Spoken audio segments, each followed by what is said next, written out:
Chapter 13. Holy Sword Users. The situation couldn't have been more tense if a cadre of fallen angels walked through the doors right now and declared war on all of devil kind. Nothing seemed out of place in the occult research club room. Everything looked just as it always did. The only difference between now and every other time Rias Gremory and her peerage spent time in this room was the two guests sitting on the couch. Both of them looked like ordinary teenage girls, provided you discount the fact that they wore long tan cloaks and were carrying some kind of holy sword on them. Rias could feel the unusual amount of holy power radiating from the large object resting against the couch next to the girl on the left. It was wrapped in cloth, so she couldn't see anything, but judging from the shape, size and power radiating from it, it couldn't be mistaken for anything other than a holy sword. The one on the right had light brown hair in twin tails tied on either side of her head. Each tail was long, traveling all the way down to her backside. Her eyes were a bright violet and, for reasons that Rias couldn't understand, the girl had an abnormally cheerful disposition. She just sat there, smiling brightly, seemingly unbothered by the fact that she was surrounded by a peerage of devils. The other girl had messy, chin-length blue hair, yellow eyes and fair skin.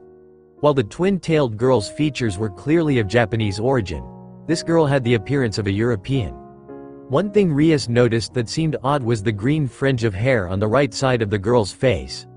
Unlike her companion, this girl was wearing her game face.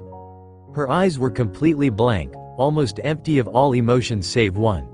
Complete and utter confidence in herself and her purpose. Both girls sat across from Rias, her peerage and Revel, who Rias let join them, all of whom were looking at the pair before them with distrust in their eyes. It probably wouldn't have been so bad, this tense situation, if it wasn't for the killing intent pouring off Kiba. Rias was actually worried about him, as the normally cordial blonde man looked ready to leap from behind the couch and attack the two girls. She could only hope he would keep his anger in check. "So you are the two members of the Vatican Church who requested to see me?" Rias crossed her arms under her chest, presenting the image of a confident young woman. "I'm honestly quite surprised.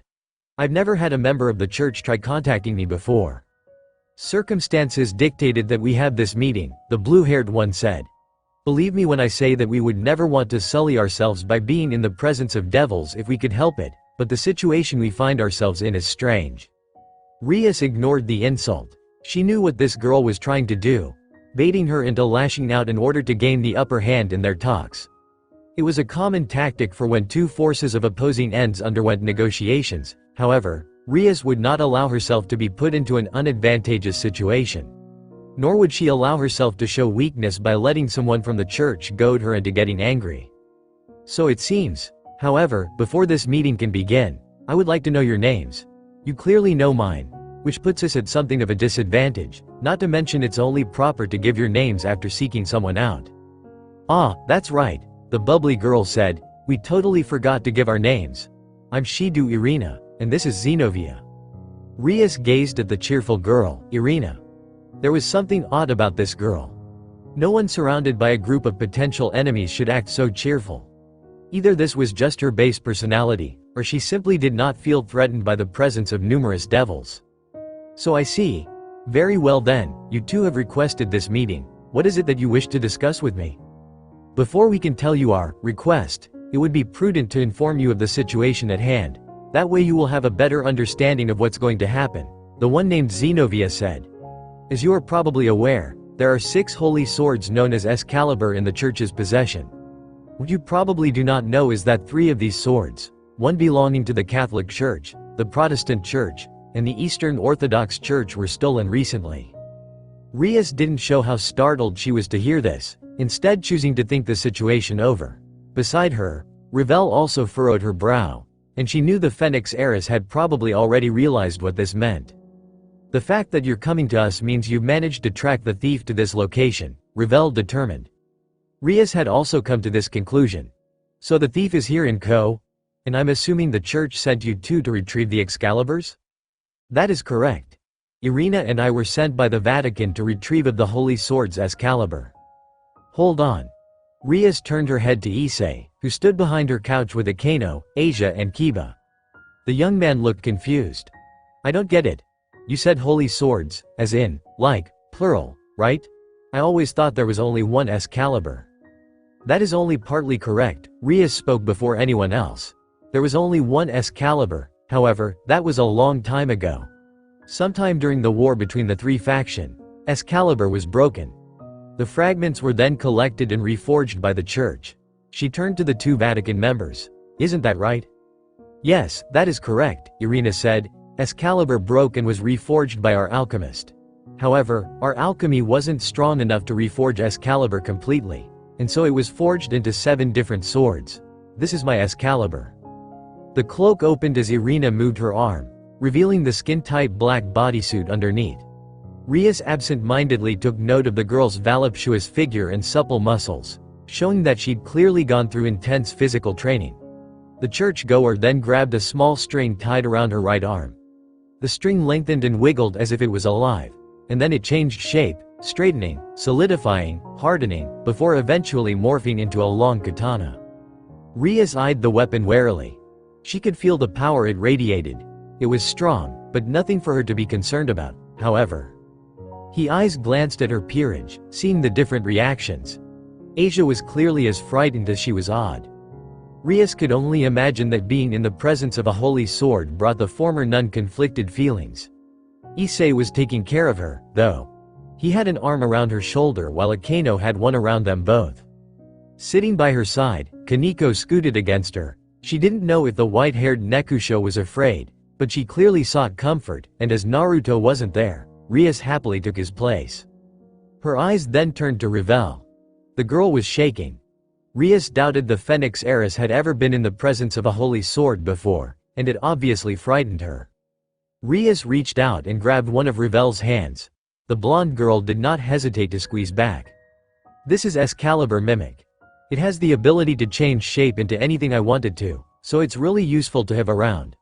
Unlike Xenovia, I can just carry it like this. The sword changed back into a string, which Irina then tied around her arm again.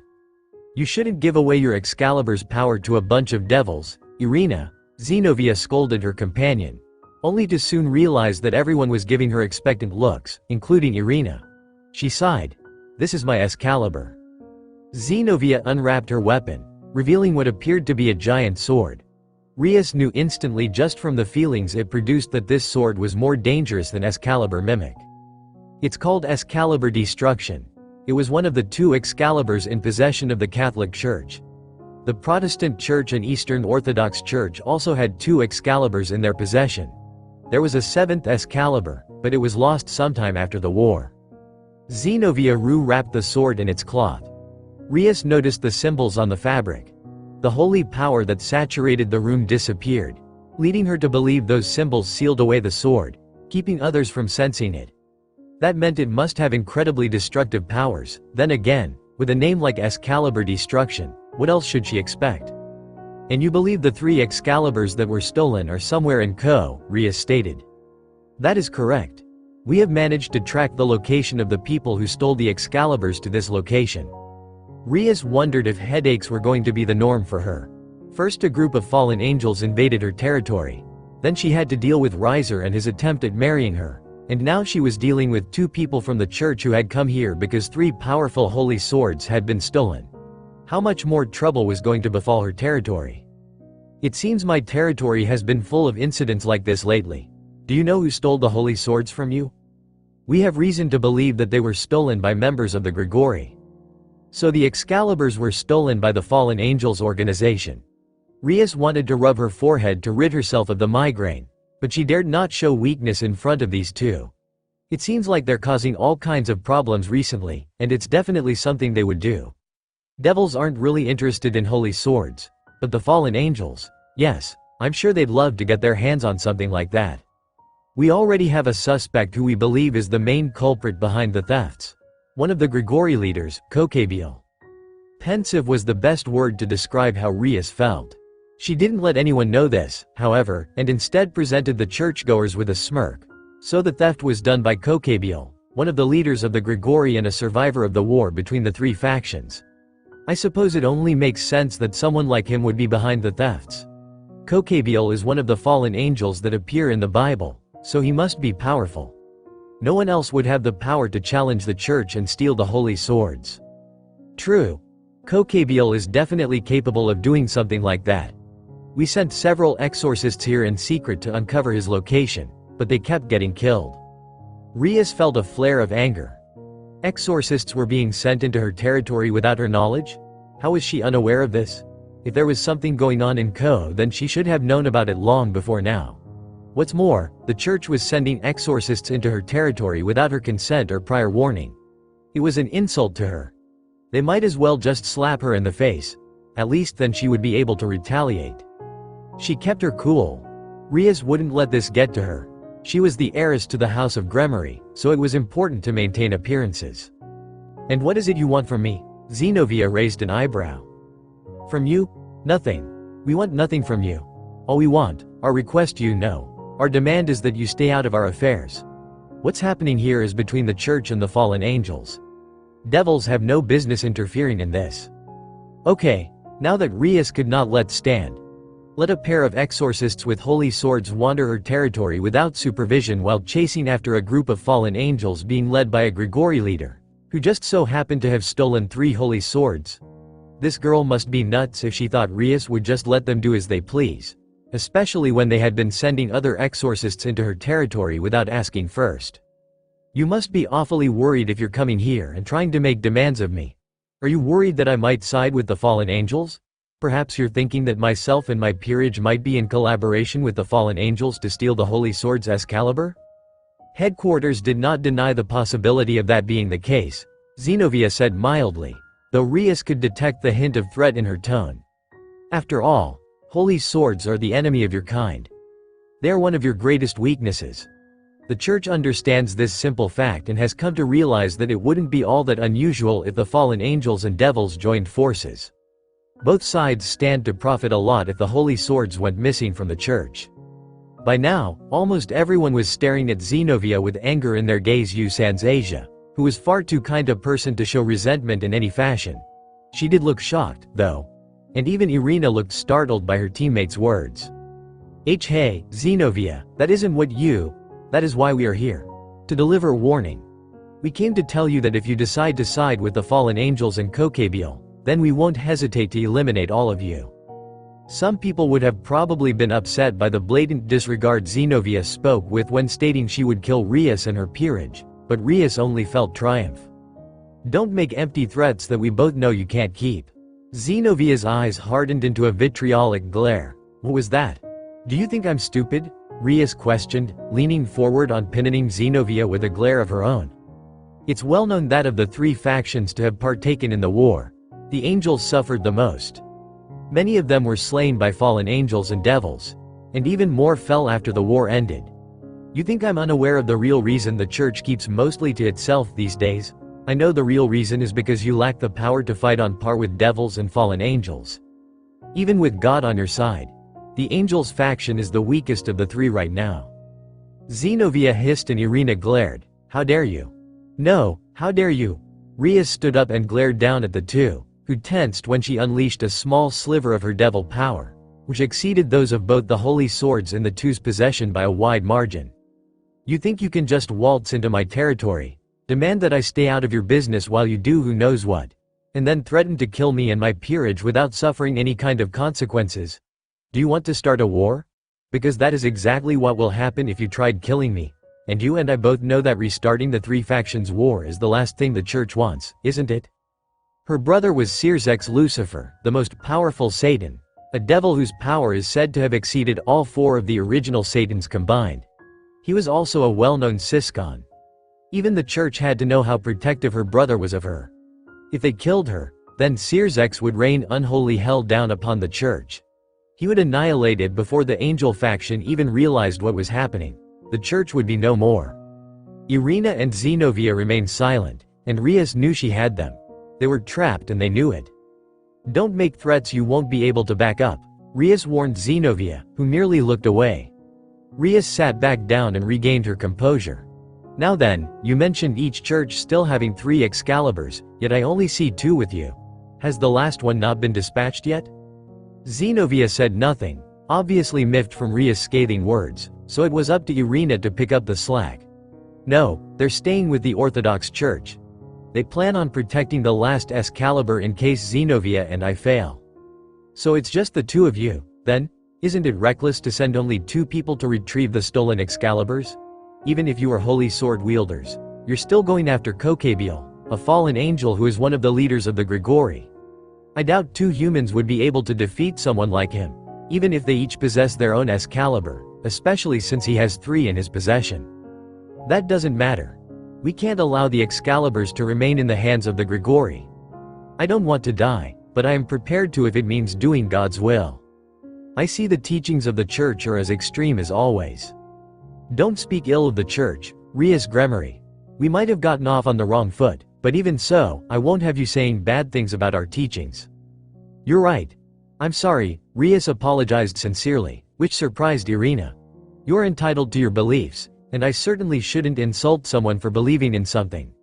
That being said, what if you can't retrieve the holy swords with just the 2 of you? What then? We would like to retrieve the Excaliburs, of course, but we have been told that, should we be unable to retrieve them, then we should destroy them. Better to have them destroyed than in the hands of the enemy. Our minimum objective is to get the Excaliburs out of fallen angel hands. How that is accomplished will be up to us. Out of the corner of her eye, Rias saw Kiba tense. The look on his face startled her. She knew of his past, of what he'd been through, but she never expected to see such a dark, angry expression on his face. That look of hatred he possessed worried her greatly. Rias decided that she would need to speak with Kiba soon. I don't have a problem with your goals, Rias told the 2 holy sword users, who relaxed at her words. However they tensed. While I do not disagree with them, you must understand that given what's happening, I cannot allow 2 members of the church to run around in my territory unattended. But that's you, please let me finish. Rias held a hand up, forestalling Irina, who'd been about to speak out. I will allow you to conduct your mission to seek out and reclaim the stolen Excaliburs, but I can't let you do so unattended. Rias smiled when Irina and Zenobia stiffened in their seats. Tell me, do you 2 have a place to stay, Devil Ninja? Rias wondered if some part of her had been corrupted by Akino's sadistic nature. There weren't many other reasons she could think of that explained why she was taking mild pleasure in the discomforting expressions of Irina and Zenobia as they sat at her dinner table. After working out the details of their stay in Ko City, it had been decided by Rias that she would take the church-goers into her home, allowing them to use her mansion as a base of operations while searching for the stolen Excaliburs. The 2 had tried protesting, claiming that they couldn't spend time in the house of a devil. But Rias refused to back down, telling them that it was either they accept her decision or get out of her town. Which was how they found themselves in their present situation, with Zenobia and Irina sitting at her dinner table, trying not to be unnerved by the bored stare Kaneko gave them. Yes, it definitely amused Rias a great deal to see the 2 people who tried threatening her into complying with their demands cowed by a 15-year-old girl. It felt almost like winning an all-paid vacation to a luxurious hot spring resort. Rias-sama, Ravel called out, I finished adding all the ingredients. What do I need to do next? Rias turned to Ravel. Like her, the young blonde girl was wearing an apron over her academy uniform. Ravel's apron was purple on the bottom while the chest piece consisted of a red heart with pink frills. Rias thought it suited the girl. She then looked down at her own apron, which seemed almost plain in comparison. However, that was only to those who didn't know how amazing this apron really was. While its color was plain white and bland, there was a large image of a cutting knife stamped on its chest and the words, I am the bone of my skillet, written underneath the image. It was a gag gift that Naruto bought for her when they celebrated their 1-month anniversary. Just continue stirring for now. How much longer does the pork have? Ravel looked at the kitchen timer, which Rias couldn't see because the Phoenix Heiress blocked her view. It says we have 5 more minutes. Good. That should be plenty of time to finish with the rest of the food. After Rias snapped out of her funk caused by Naruto's kidnapping, Ravel had come asking if she would be willing to teach her how to cook. Rias had been surprised, but soon learned that Ravel's only talent in the kitchen was baking desserts. She couldn't cook a decent meal to save her life, thus Rias decided to teach her. It would be a good opportunity to learn more about the younger girl anyway. They worked together in the kitchen, preparing the meal. Ravel listened to everything Rias said, hanging off the older woman's words like they were a lifeline. It was really cute to see how eager the girl was to please. She always made up excuses like, I am only doing this because you accepted me into your house, or, D don't look to into it. I'm just helping out because I'm a guest here, it's only right. But Rias knew the real reason, even if Ravel refused to admit it. The food was soon prepared. Rias and Ravel put all of it on several trays and brought it into the living room. Kaniko's eyes instantly tracked the food as it was brought in. Even Zenobia and Irina were not immune to the scent of the well-prepared meal. And Rias watched in amusement as the two sniffed the air. Was Zenobia drooling? Well, here you two are.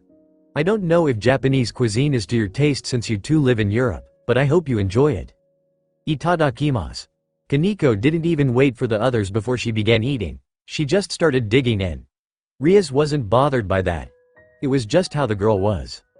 What bothered her were the two churchgoers. They were saying grace. Oh, Lord, please forgive us for accepting this devil's hospitality and bless this food. Also, please bless the devils who made this food, for even though they are creatures of sin, they have still accepted us into their home. OWCH. Ravel nearly fell off her chair as God's blessing was drilled into her head like a stake. Rias winced, but didn't react otherwise. She still gave the two a dry look, however. I don't mind if you two pray, but please refrain from asking God to bless us. Zenobia and Irina looked at each other, and then Irina turned a sheepish expression on Rias. Aha, sorry about that. I forgot that devils can't accept God's praise. It's fine. Now then, why don't we dig in? They began to eat. Rias maintained her poise and dignity while eating, even though she could feel two sets of eyes on her. The holy sword users kept sending her glances. She ignored them for the moment, knowing they were nervous and wanting to make them sweat some more. She needed them off balance. The more out of sorts they were, the easier it would be to deal with them. After dinner, Rias took their dishes to the sink. Irina actually tried to protest, but Rias would have none of it. You two are guests in this house, she said, and I will not be a bad host. Irina had eventually backed down, even though having a devil they'd almost gotten into a row with treating them so kindly had to bother her.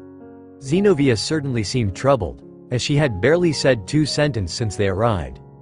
After putting the dishes in the sink and summoning her familiar to wash them, Rias walked back into the living room and clapped her hands. I hope you two enjoyed the food. It was very good, Irina said, apparently trying to be a good guest, even though she was clearly bothered by the whole situation.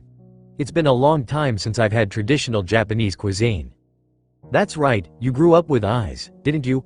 Rias knew, of course, because Issei told her about what happened when he arrived home one night to find these two at his house. Irina nodded. Eyes-kun and I used to play together a lot. We were really good friends back then, before my parents and I moved. I was pretty surprised to find out that he became a devil.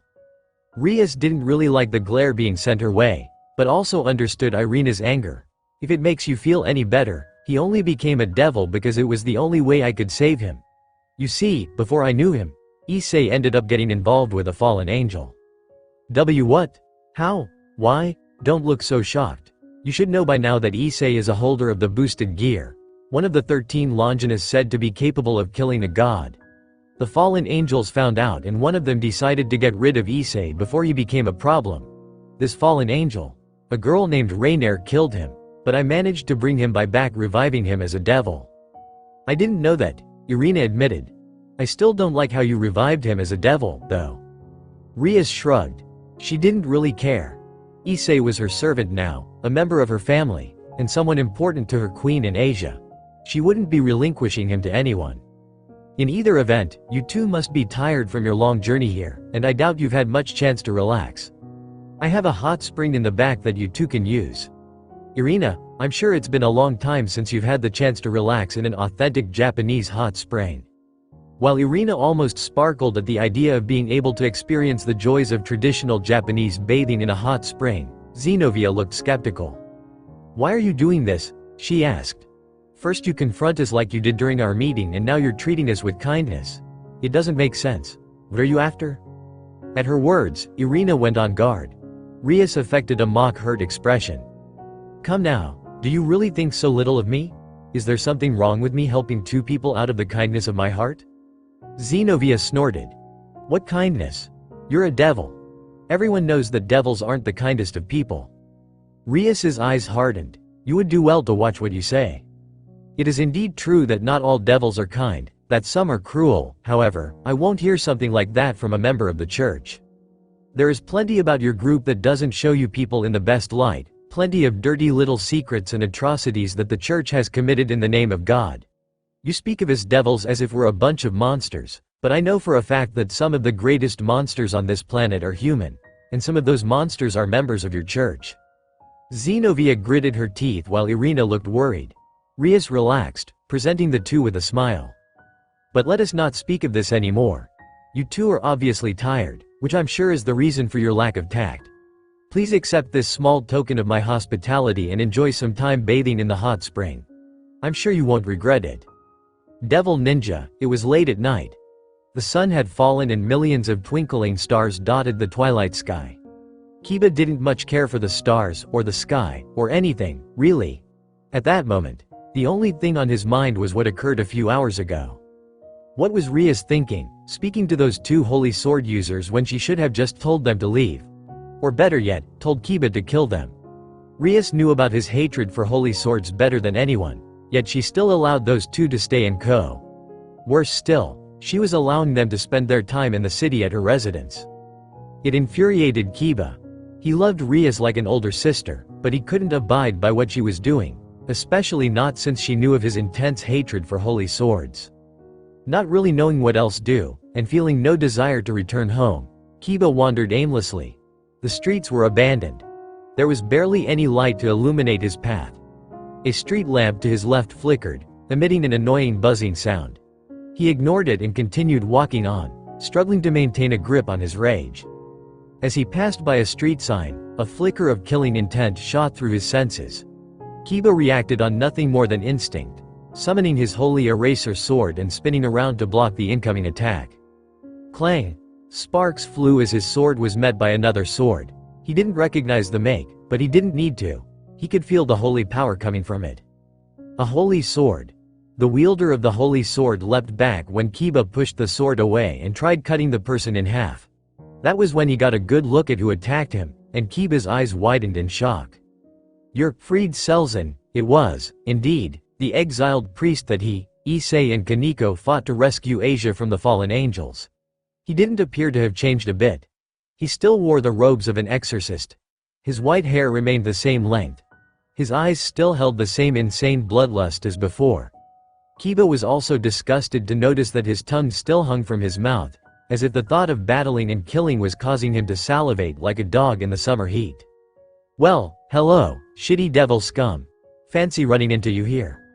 What are you doing here, Fried? Fried grinned maniacally at him. I'm glad you asked. My boss doesn't need me for anything right now, so I was wandering around looking for something to do. I'm so bored, you know. Any time not spent killing shitty devil scum like you is time wasted. That's why I was out trying to see if I could find one of you guys to play with. I'm glad it's you. I was hoping to have a rematch. I have to pay you back for the humiliating defeat you gave me. Now let's dance. Fried came in fast. Kiba raised his blade and quickly blocked the series of strikes sent at him. Was it just him, or had Fried become even faster than the last time they fought? Clang clang clang. Their blades clashed several times. Kiba backpedaled as Fried slashed away at him with a mad series of blurring strikes. Yes, he noted, the insane priest had definitely become much faster than the last time they fought. It seems you haven't lost your touch, and it seems you're still as insane as ever. Only a person who doesn't understand the definition of insanity would say that. Clang clang clang clang. Deciding to go on the offensive, Kiba attacked with several swift strikes. Overhead. Underhand. Horizontal. Vertical. His blade moved as a series of flashes that were met by another blade moving just as fast. Every time he struck, Fried's holy sword was there to meet him, keeping him from skewering the insane priest. It was beginning to infuriate him. They broke apart and Kiba stared at the sword in Fried's hand. That blade, do you like it? This baby's name is Excalibur rapidly. It's one of the 7 holy swords created from the fragments of the original Excalibur. I've been wanting to test it out on you devils. I want to see how quickly it can kill you. Kiba's anger surged. He charged Fried head-on, attacking and counter-attacking with a ferocity he rarely possessed. Every strike he tried landing was a killing blow. A thrust to the chest. A strike at the neck. An attempt at cutting Fried in half from the waist. Much to his mounting frustration, none of his precisely timed and incredibly swift attacks landed. Fried matched him blow for blow. "Oh, you're good. You're so good. Yes. Yes. Let's take this up a notch, shall we?" The Excalibur ruler in Fried's hand began to glow. And then the unthinkable happened. Shatter. Kiba stared in shock as his holy eraser shattered small fragments. He jumped backwards as a laughing Fried tried taking advantage of his distracted state. The holy sword missed cutting him, embedding itself in the ground where he'd been standing, gouging out a large furrow in the road. Fried pulled the sword out of the ground, grinning. "What's the matter? Is your shitty little devil ass scared?" Kiba began laughing, but there was no mirth to it.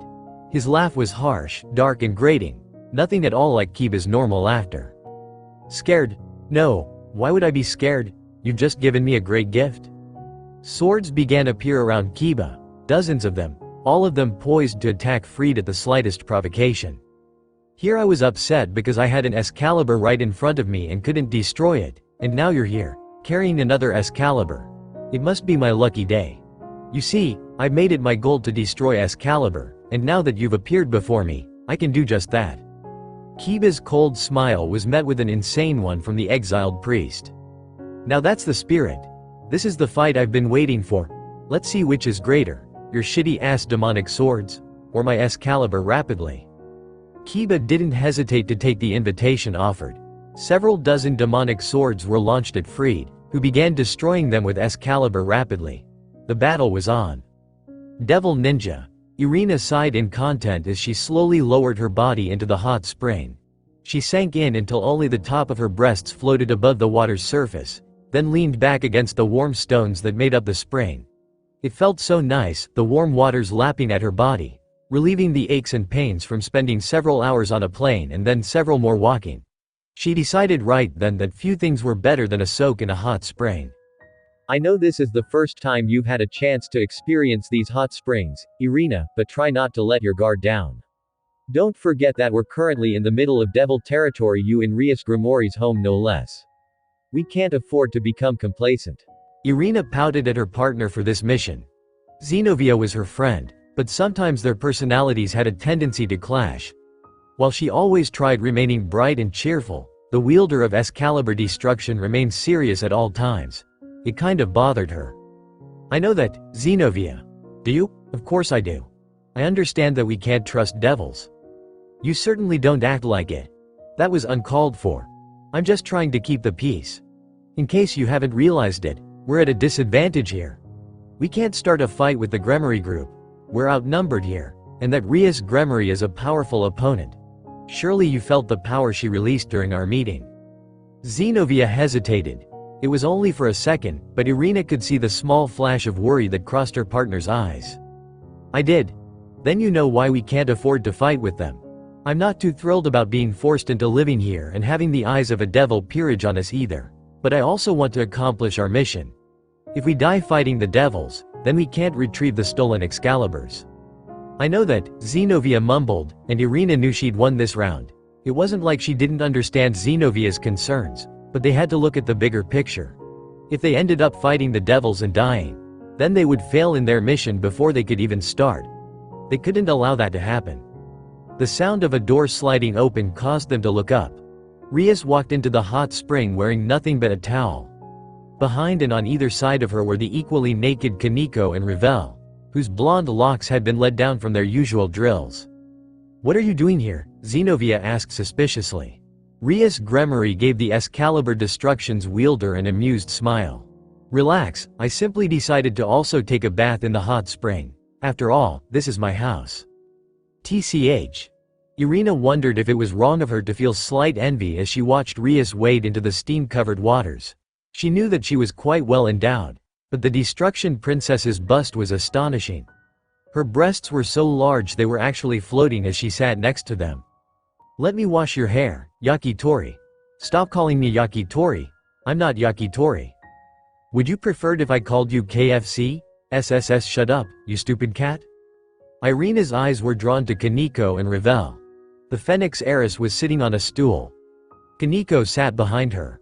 rubbing shampoo into the other girl's hair. Ravel was pouting, her cheeks flushed and pink. She looked oddly conflicted, like she wanted to be there but at the same time didn't. What an unusual pair. So how is it? Excuse me. This is the first time you've been in a hot spring in a while, right? Rias's disarming smile put Irina on guard. How does it feel? It's nice, Irina admitted slowly. She knew that they couldn't afford to let their guard down around this woman. At the same time, she didn't know what to think about one Rias Gremory. The little sister of the seer's ex-Lucifer confused her greatly. I'm glad. Rias looked around at the hot spring, and for just a second, an expression of melancholy flickered across her face. It's been a while since I've actually been in here. Irina's curiosity was piqued. Why is that? Because I usually spend time in this hot spring with Naruto, and without him here, this place just feels empty. Naruto? I'm sorry. I forgot you don't know anyone in my peerage besides Eyes.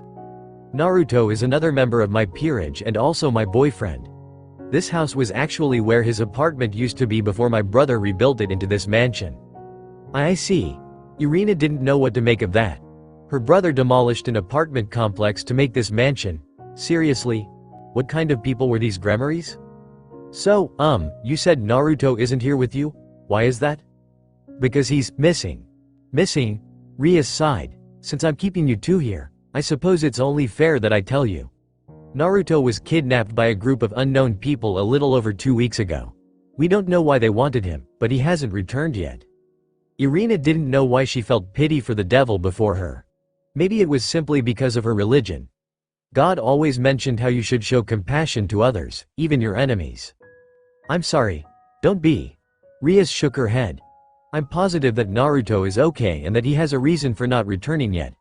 Her smile returned, holding a hint of mischief. Trust me on this, Naruto isn't the type of person to just let himself be taken. If he's still missing, then it's not because he's being held captive but because he decided not to return yet. Now it's my turn, ha. How do you like that? Once again, everyone looked at Ravel and Kaneko. They had traded places. Now it was Phoenix Girl washing the Nekosho's hair. She was scrubbing really hard, as if she was trying to dig her fingernails into Kaneko's head. Kaneko yawned. You need to try harder than that, Yakitori. Wah you gur. I'll show you, TCH. That feels annoying. You're not very good at washing hair, are you, Yakitori-heim? Why you? I'll fry you. Try it and I'll make KFC out of you. Do those two always fight like that? Asked Irina. Rias continued watching the two for a second, her amused smile showing what she thought of the pair's antics. Not always. They're actually really good friends. This is just their way of messing around. Dai, I think. You seem to have a lot of faith in this Naruto guy, Zenobia said, bringing attention back to their original conversation. It sounds to me like he was pretty weak, getting himself captured by a group of people. Rias glared at Zenobia. Irina wanted to groan. While she actually agreed with her partner, it really wasn't a good idea to state their opinions so blatantly like that, especially since Rias and this Naruto character were apparently dating. Knowing Naruto-senpai, the reason he probably hasn't returned yet is because he's found a really cute girl and wants to pamper her. All eyes turned to Kaneko. At some point she and Ravel had made their way into the hot spring. The Nekusho made her way to Rias and sat down, then crossed her arms and swelled her cheeks up in a pout that even Irina couldn't help but find cute. I'm the only one he should be pampering. Rias placed a hand on the Nekosho's head and began petting. Don't worry, Kaneko. I'm sure Naruto isn't pampering some girl he just met because she's cute. Somewhere in an undisclosed location, Naruto sneezed. I bet Naruto-sama is just gathering information on those people who kidnapped him. Ravel added her own input. He's a ninja, right? Every good ninja knows that accurate intelligence is the key to taking down the enemy. I'm positive that's the reason for his prolonged absence. You know an awful lot about ninja, Rias said. That's because you. It's because she was always talking to Naruto-senpai whenever you weren't spending time with him, Kaneko said. I sometimes saw them sitting together during lunch and he would regale her with tales of his time as a ninja. I don't want to hear that out of you. Ms. I love getting my head pet by Naruto-sama. A red-faced Ravenel shouted.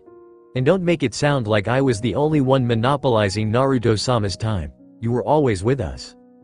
Better to have my head pet than waste time fawning over someone who already has 2 women in his life. What was that? Naruto-senpai belongs to me and Rias. Whatever. Like care for that really kind really stupid blonde devil. Are you talking about yourself? Irina wasn't sure if the way Revel's face turned red was due to the water or Kaniko's words. Given that her head spontaneously combusted despite how they were in a hot spring, Irina was inclined to believe it was the latter. Rias turned back to Xenovia. Of course I have faith in him. Naruto is the strongest member of my peerage and my boyfriend. He's also one of the most amazing people I know, always helping others, always doing what's right even at personal cost to himself. You won't find a person better than him. You make it sound like he's some kind of saint instead of a devil. It might be hard for you to swallow, but not all devils are evil, you know. I'll admit, we're greedy. Unlike the angels, we devils live according to our desires. We don't deny ourselves what we want. When we want something, we strive to claim it for ourselves. However, greed isn't always a bad thing. Xenovia snorted, clearly not believing a word Rias said. Irina didn't either, but now she was curious. How can you say something like that? Greed is one of the 7 deadly sins. Allowing your greed to get the better of you is one of the worst sins a person can commit. I'm a devil, so greed doesn't affect me the way it does you humans. What did that mean? Irina wondered. Were devils somehow immune to the corrupting effects of greed? Well, they were devils, so they were already corrupted. Maybe that's what Rias meant? So how do you two have a plan for retrieving the stolen Excaliburs? Asked Rias, drawing attention to herself again. Irina and Xenovia looked at each other, silently debating the merits of telling Rias their plan. In the end, they decided to go with the truth. Not like it mattered since Rias would be having someone watch them for the duration of this mission anyway. We were just planning on wandering the city during the night where the attacks took place, Irina said. Revel, whose head stopped combusting when Kaniko dunked her under the water trying to put the fire out. She claimed Yu sent one last glare at the Nekusho between the strands of blonde hair stuck to her face, then looked at Irina. So you're basically trying to lure him out by visiting the places that the other exorcists were killed? I bet you two were hoping to lure him out by using yourselves as bait, weren't you? Revel's almost smug look caused Irina to feel embarrassed. Had their plan really been that easy to see through? She'd thought it was a rather good plan, but if a 15-year-old girl could see through it so easily, maybe they needed to rethink their plans. The smug expression on Revel's face was soon wiped off when Kaniko pushed her head back underneath the water. Don't look so smug, Yakitori. A flurry of bubbles as Revel superheated the waters was the answer Kaniko received. The Nekusho jumped back as the water exploded in a spray of steam. An angry Revel leapt out from the white smokescreen, lunging at the other girl, who dodged to the side. Irina, Rias and Xenovia watched in mute silence as the Phoenix heiress chased Kaniko around the hot spring. Revel's head was on fire. Irina wondered if the reason was because she wasn't a mature devil. Were her powers not fully under her control yet? Well, Rias stood up and smiled at the two. I don't know about you two, but I think I'm gonna get out. Irina looked from Rias to the other two devils. Get back here. No, she looked back at Rias, and then stood up. I think I'm going to follow your example. Rias's answering smile was strangely relaxing. Irina knew she couldn't let her guard down, but for some reason, seeing that genuine smile made her feel at ease. It bothered her a great deal. Xenovia also decided to follow their example and leave. Irina imagined that her friend just didn't want to be alone with two devils, even if they were acting like immature children at the moment. As the three walked out of the hot spring, they could hear the continued splashing and angry shouting behind them. Stop running, don't wanna. I'm gonna fry you. You can try, Yakitori. Stop calling me that. Devil Ninja. The next morning Rias called Sona and informed Ko Academy's Kaichu that she and her peerage would not be attending school for a while. Her best friend seemed curious, but accepted her words and said that she would let the teachers know. She did ask how long Rias and her peerage planned on being absent, however, and the ruined princess had been forced to admit that she didn't know. Sona reluctantly agreed after that. That morning breakfast was served courtesy of Rias and Revel. They used the formal dining room several buildings away from the living room. The table was longer and therefore capable of fitting more people, which was good, because there were a lot of people that morning. Her entire peerage plus Revel, Irina and Xenovia. As her gaze swept over the table, Rias frowned when she noticed someone missing. Issei sat between Asia and Akeno. Akano was teasing the two about something, and Issei and Asia were getting embarrassed. Kaneko traded barbs with Ravel, or rather, the Nekusho fired off sharp insults while the Phoenix heiress blew her top. Irina and Zenobia mostly stuck to themselves, sitting as far from the group of devils as possible. Kiba was not there. A glance around the room revealed where her knight was. He stood by the doorway, leaning against the wall, arms crossed, brooding. Rias's insides squirmed. The dark expression on his face did not sit well with her. She really needed to speak with him soon, preferably after this meeting was over. After everyone finished breakfast, Rias had her familiar take the trays and plates away. Now that we've all had a chance to eat, I believe it's time we discussed the latest problem here in Ko. The stolen Excaliburs. She looked at the Phoenix heiress. Ravel? Ah, yes, Rias-sama. Ravel leapt to her feet and stretched her hands over the table. A red magic circle with the Phoenix family crest appeared on the table. From within the crest, a map of Ko City materialized. She then took a deep breath and, quite suddenly, a three-dimensional version of the map projected itself into the air. Rias-sama and I have been talking with Irina and Zenobia about the stolen Excaliburs. From our discussions, we have managed to pick out all of the known locations where exorcists sent by the church were attacked and killed. As Ravel spoke, several red circles appeared on the screen, designating the places where exorcists had been attacked. The circles were then connected by a series of lines that ran through the city. All of the lines traveled inward, intersecting with each other to form a small pentagon in the center. As you can see, all of the attacks that took place were done so within a 5-kilometer radius of this spot, Ravel said, tapping on the small pentagon. While we have no definite proof, logic dictates that whoever has stolen the Excaliburs and been attacking exorcists is operating out of this area. Before Ravel could speak any further, Issei interrupted. So, yeah, this is great and all, but I'm not really sure what this has to do with us. I mean, it's the church's problem, right? Why are we getting involved? I thought Rias Bucko didn't like us being involved with the other factions because of how dangerous it is. While Ravel glared at being interrupted, Rias smiled and said, while it is definitely a problem for the church, it is also our problem. The Excaliburs are powerful holy swords, more than capable of destroying low-class and mid-class devils with ease. The fact that a group of fallen angels has 3 of them in their possession is cause for great concern. Issei, you should know well how vicious their faction can be. I would rather have those weapons in the hands of the church than the fallen angels. Issei seemed to think on that, eventually nodding. Then he noticed Ravel glaring at him for interrupting her and shuddered at the fiery expression. You can, continue now, and stuff, hee, don't mind me. Ravel tried killing him via her eyes a second longer, then huffed and continued speaking. The plan that Rias-sama and I have come up with is simple. Our first job is to gather accurate intelligence. We're going to split everyone into groups of 3. Rias-sama, myself and Irina will make one group. Issei, Akano and Asia another. And Kiba, Kaneko and Zenobia will form the last group. Asia? Once again, Ravel found herself interrupted, not by Issei this time, but Zenobia, who peered at Asia with narrow-eyed. She is talking about you, right? Asia almost seemed to shrink in on herself. Yes, she is. I see. Then that would make you Asia Argento, wouldn't it? The person who was once proclaimed as a holy maiden, but was later exiled as a witch. That is you, right? Aye. Well, wait. Irina looked at her in shock. Are you really the witch, Asia Argento? I heard you were exiled because you could heal devils and ended up joining the fallen angels. Who would have thought that you would become a devil yourself? Asia's body shook. Tears welled up in her eyes.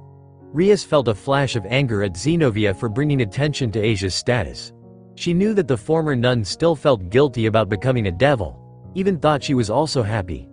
The girl remained a devout believer in God even to this day, and knowing that she couldn't even pray without suffering intense pain hurt her. Before Rias could snap at the two for their crass disregard of Asia's feelings, Issei stood up and slammed his hands on the table, glaring at him. I think you two should stop talking while you're ahead.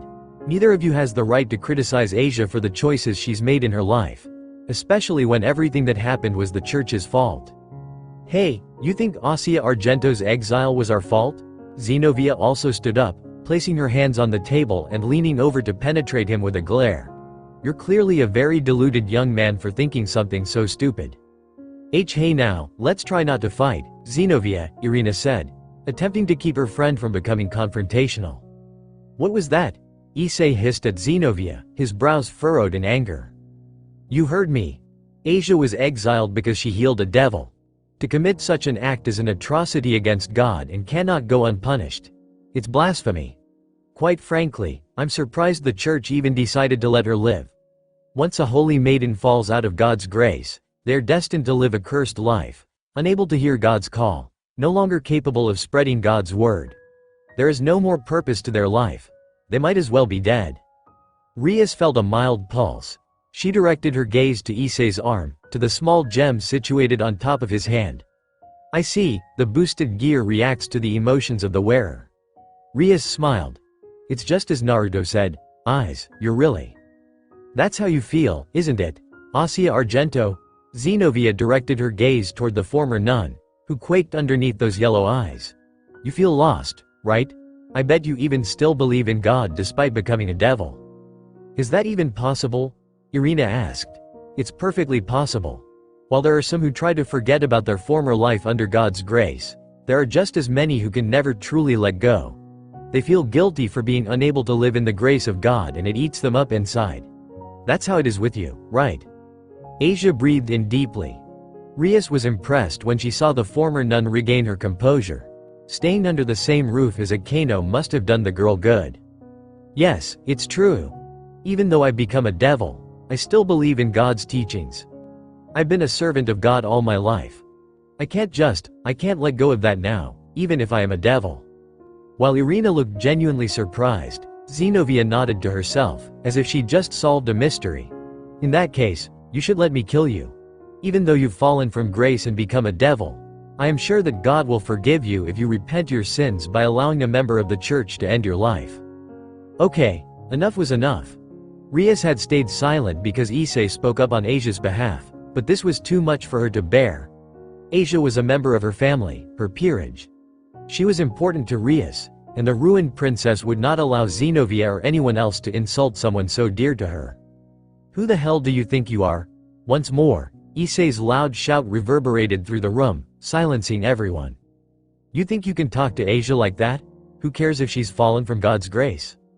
What the fuck has he ever done for her? All of you people, you treat Asia as if she was some kind of thing.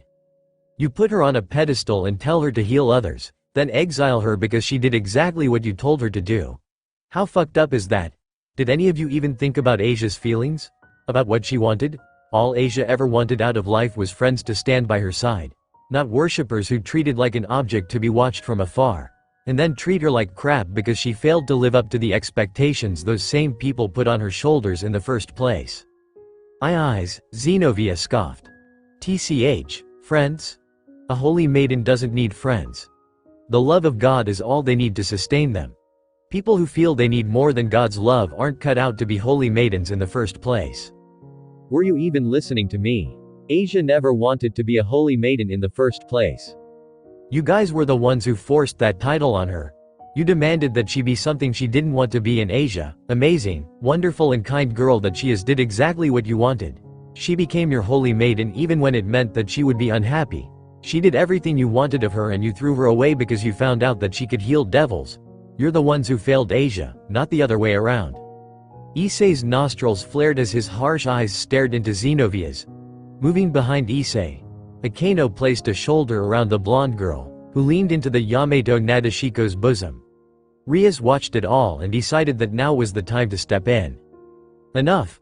Now is neither the time nor the place for our two sides to fight with each other, she snapped, her own not insignificant powers flaring, causing the others to cease what they were doing and stare at her. Rias matched their glare and then exceeded them, forcing Issei and Xenovia to stand down. Seeing the two sit back down, Rias let her powers go, though her glare remained. Xenovia, I would appreciate it if you never spoke to my servants like that again. They are my family. Any insult made to them is an insult made to me. You would do best to remember that. Come on, Xenovia. Irina placed a hand on the other Excalibur wielder's shoulder. I thought we agreed not to start trouble. TCH. Rias watched Xenovia tisk and look away from her friend. She then turned to Issei. Eyes. Yes ma'am. Issei unconscious straightened in his seat and visibly tried not to sweat. He became confused when Rias gave him a disarming smile.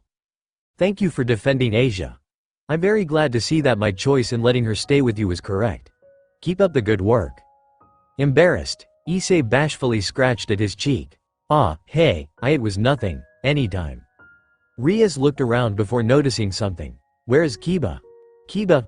Akeno also looked around before she, too, noticed that the knight was missing. She put a hand to her cheek. Oh dear, you don't think he already left, do you?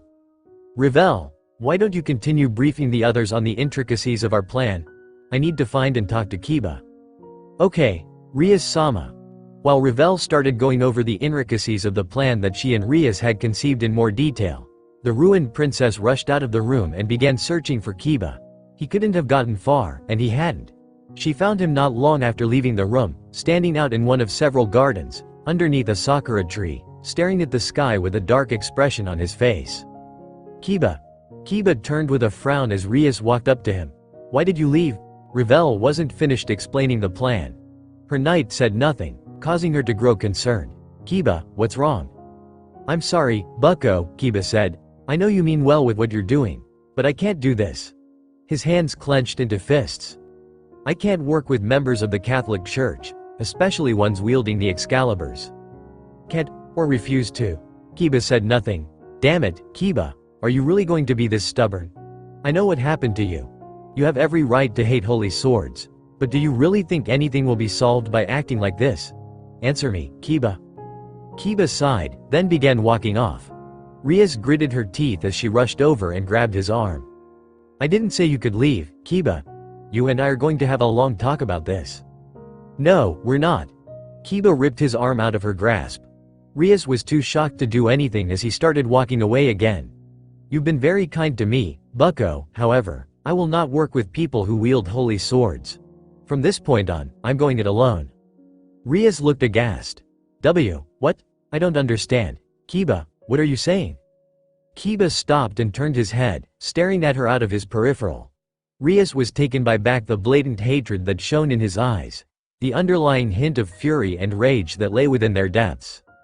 I'm saying that if you're going to work with holy sword users, then I can no longer be a part of your peerage. I suppose you can consider this my letter of resignation. Rias's eyes widened as she watched Kiba leave. His words clenched her heart like icy fists. She wanted to run after him, but her body remained stuck in place, frozen from the shock and hurt coursing through her. All she could do was watch as the young man she rescued from certain death several years back walked out on her. Devil Ninja, Naruto couldn't see where he was being led. It might have had something to do with the blindfold covering his eyes, but it didn't change the fact that he couldn't see. His hands were also tied behind his back with some kind of chain that drained his devil powers. How cute. These people thought draining his admittedly weak devil powers would keep him from breaking out if he wanted to. The idiots. You're the only idiot that I can see here. From within his cage, Kurama flicked his 10 tails back and forth, watching everything that Naruto saw, which at the moment was nothing. It was like staring at a blank screen. Stupid blindfold. Seriously, Naruto, why are we even doing this? You can escape anytime you want to, so why put yourself in the hands of these people? You already know the answer to that, Kurama. We need to learn more about these people, and the best way to do that is to meet with their leader. I suppose, don't worry. I've already got several escape plans in mind. Worst comes to worst and we'll just sync up and blow this place to smithereens. We still don't know what our combined powers could do, though. Will you even be able to control it? So long as I've got you as a partner, there's nothing we can't accomplish together, still. Did you guys really have to blindfold me? He asked out loud. I mean, I can appreciate having to keep your super secret bad guy base a secret, but come on. Can you people at least try to be a little more original? I feel like I've been suddenly transported into one of those really cheesy anime that my girlfriend makes me watch. While Naruto couldn't see anyone, he heard Biku laugh from somewhere behind him. I'm impressed that you can still crack jokes like that. You really are an interesting guy. I can see why she wants you. So your boss is a chick? Naruto asked, then paused. Is she cute? While Biku laughed some more, Arthur sighed. I don't know why you're acting so casually.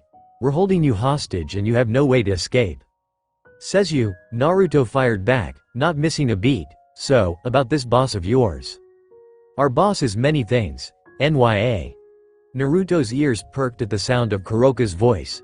He'd already figured out that Biku and Arthur were behind him, and it sounded like the Black Nekusho was leading the way in front. You'll find out exactly who she is upon meeting her. Did you pick that line up from an anime?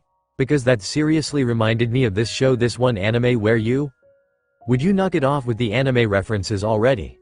Kakeke, relax Arthur. Let the man have his fun, it makes things more interesting.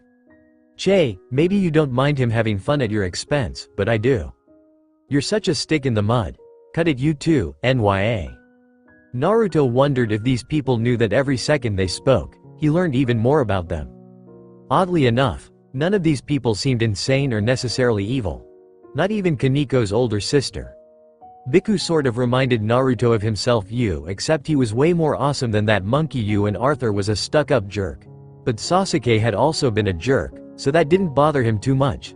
He couldn't really get a lock on Kuroka, but the fact that she seemed quite sane earned a few points in her favor.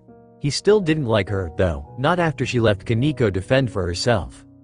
Naruto bumped into Kuroka when the woman stopped walking. Hey, why did we stop? Sao sao. Cow cow? You guys have cows here? Kekekeke, this kid is hilarious. Don't call me a kid, you overgrown monkey. My name is Uzumaki Naruto and I'm the best damn devil ninja you'll ever meet. Devil ninja, huh? What an interesting title. I see you managed to capture the target that she has asked for. A new voice spoke up. TCH, it's a pity this person is a devil. We don't need any more of their kind around here. This place is already crawling with enough devils already. Naruto tilted his head at the arrogant voice. Then he turned to where his senses perceived Biku to be. Who's the douche? Kekekeke. More laughter erupted from the monkey yokai. Naruto also felt some killing intent fill the air. It came from somewhere in front of him. Probably from the douche. The person you call a douche is Sao Sao. He's part of the group we belong to, though he belongs in a different faction. Naruto nodded in a sagely manner. I see, cow cow, huh? What an awful name. It's no wonder he sounds like a stick's been shoved up his ass. With a name like that, I'd be pretty angry, too. It's Sao Sao, not cow cow, the angry voice of the douche named Sao Sao said. Right. I gotcha. Cow cow. Moo. Naruto felt the killing intent intensify. He wondered if that meant Sao Sao was glaring at him. Is Office here, NYA? Kuroka asked, probably in an attempt to stop a fight from breaking out. No, she left a little while ago to seek out another sacred gear user who caught her interest, some half-breed named Valley. Wait, so you're telling me that your leader went out to find someone else, but sent you guys to get me? How insulting. I don't think I want to meet your leader anymore. While Biku laughed some more, the sound of Arthur facepalming reached Naruto's ears. It doesn't matter anymore. You're already in our possession. Escape is no longer an option for you. Says the man who thought he could control me with a stick. Do not insult Excalibur ruler's abilities. I don't know why it didn't work against you, and I will find out how you managed to resist its power. It is still one of the most powerful holy swords in the entire world. Even after being shattered into 7 pieces, it still holds great power. That's nice and all, but you know what they say. A stick is a stick is a stick. Arthur's killing intent soon joined Sao Sao's, while Biku continued laughing. He couldn't hear anything from Kuroka, but he imagined that she would be amused if nothing else. She seemed the type. So, that meant the two humans were the hotheads, or at least the ones more easily irritated. Good to know. Naruto wondered if he should push these people a little more to see where their breaking points lie. You seem to be enjoying yourself. I have no clue what you're talking about. I am simply making the best of a bad situation. It was your own innate curiosity that got us stuck in this situation, you know. You could have just as easily replaced yourself with a clone while they weren't looking, but decided to stick around for some reason. A clone might dispel before I learn anything interesting. Better to deal with this myself than send in a clone and have it pop before I can gather any useful information. Point taken. And it's not like we can't bust out whenever the hell we want to. Our chakra has synchronized now, and none of these people feel strong enough to stop us. Although I do feel something near us that might cause some problems. Ah, you felt that, too? I wonder what it is? A sacred gear, maybe? Maybe. I suppose we'll need to stick around for a while longer if we want to learn more. Right. While Naruto spoke with Kurama, an argument ensued between the people around him. So what are we supposed to do with him, then? We can't leave this boy alone, NYA. He'll escape if we don't have anyone watching him. He might escape even if we do have someone watching him, NYA. We could always just kill him. I doubt Ophis really needs another devil in her ranks. You remember her orders. Ophis wanted this boy brought to her alive. Or do you want to be the one to tell her that you killed someone she wanted to meet because you didn't like them? Why don't we just put him up in one of the empty rooms and have several of our more powerful warriors guard him around the clock in shifts? We could do that, but we'll need at least 3 people guarding him at any given time. He's already proven that he can fight 2 of us at the same time on equal footing. I don't want to waste any of my faction guarding a devil. Then don't.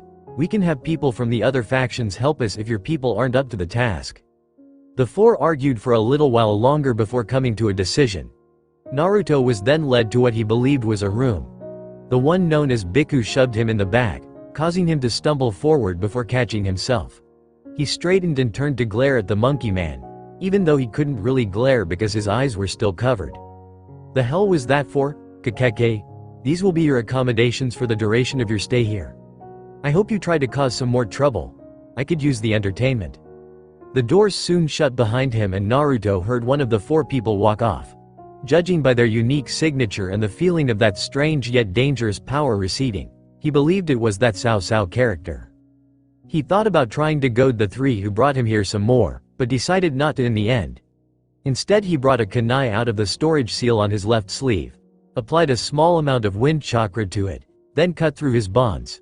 After that he pulled the blindfold off and observed his new surroundings. What a boring-looking room, he thought, noting how uniform it looked. This room didn't have a single decoration. No pictures, no windows, and the only pieces of furniture was a bed in the far corner. The white walls looked abnormally drab. I doubt these people really care about interior decorating. Kurama snorted in amusement. So what are you going to do now? Wait. Not like I can do much else. And maybe I'll play a few pranks while I'm at it. You're going to piss of your hosts. That's kinda the point. Just then, Naruto's stomach gurgled.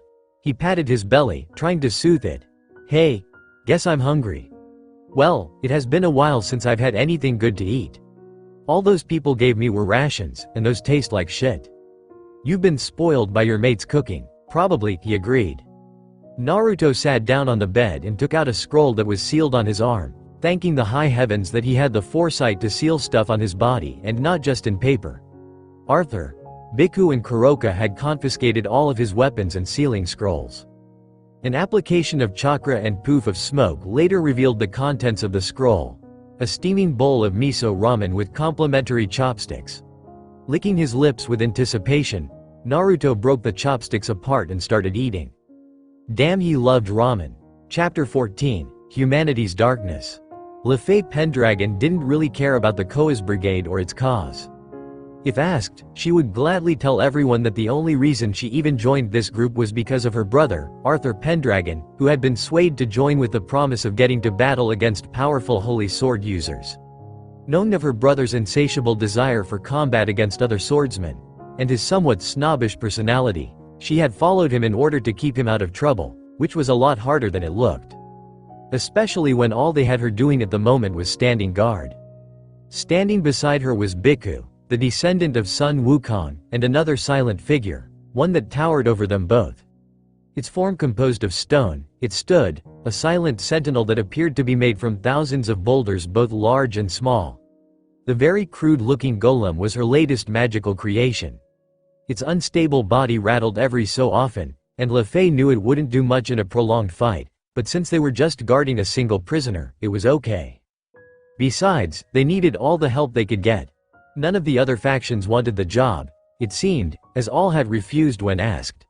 Thus, the task of guarding the one known as Uzumaki Naruto was up to them.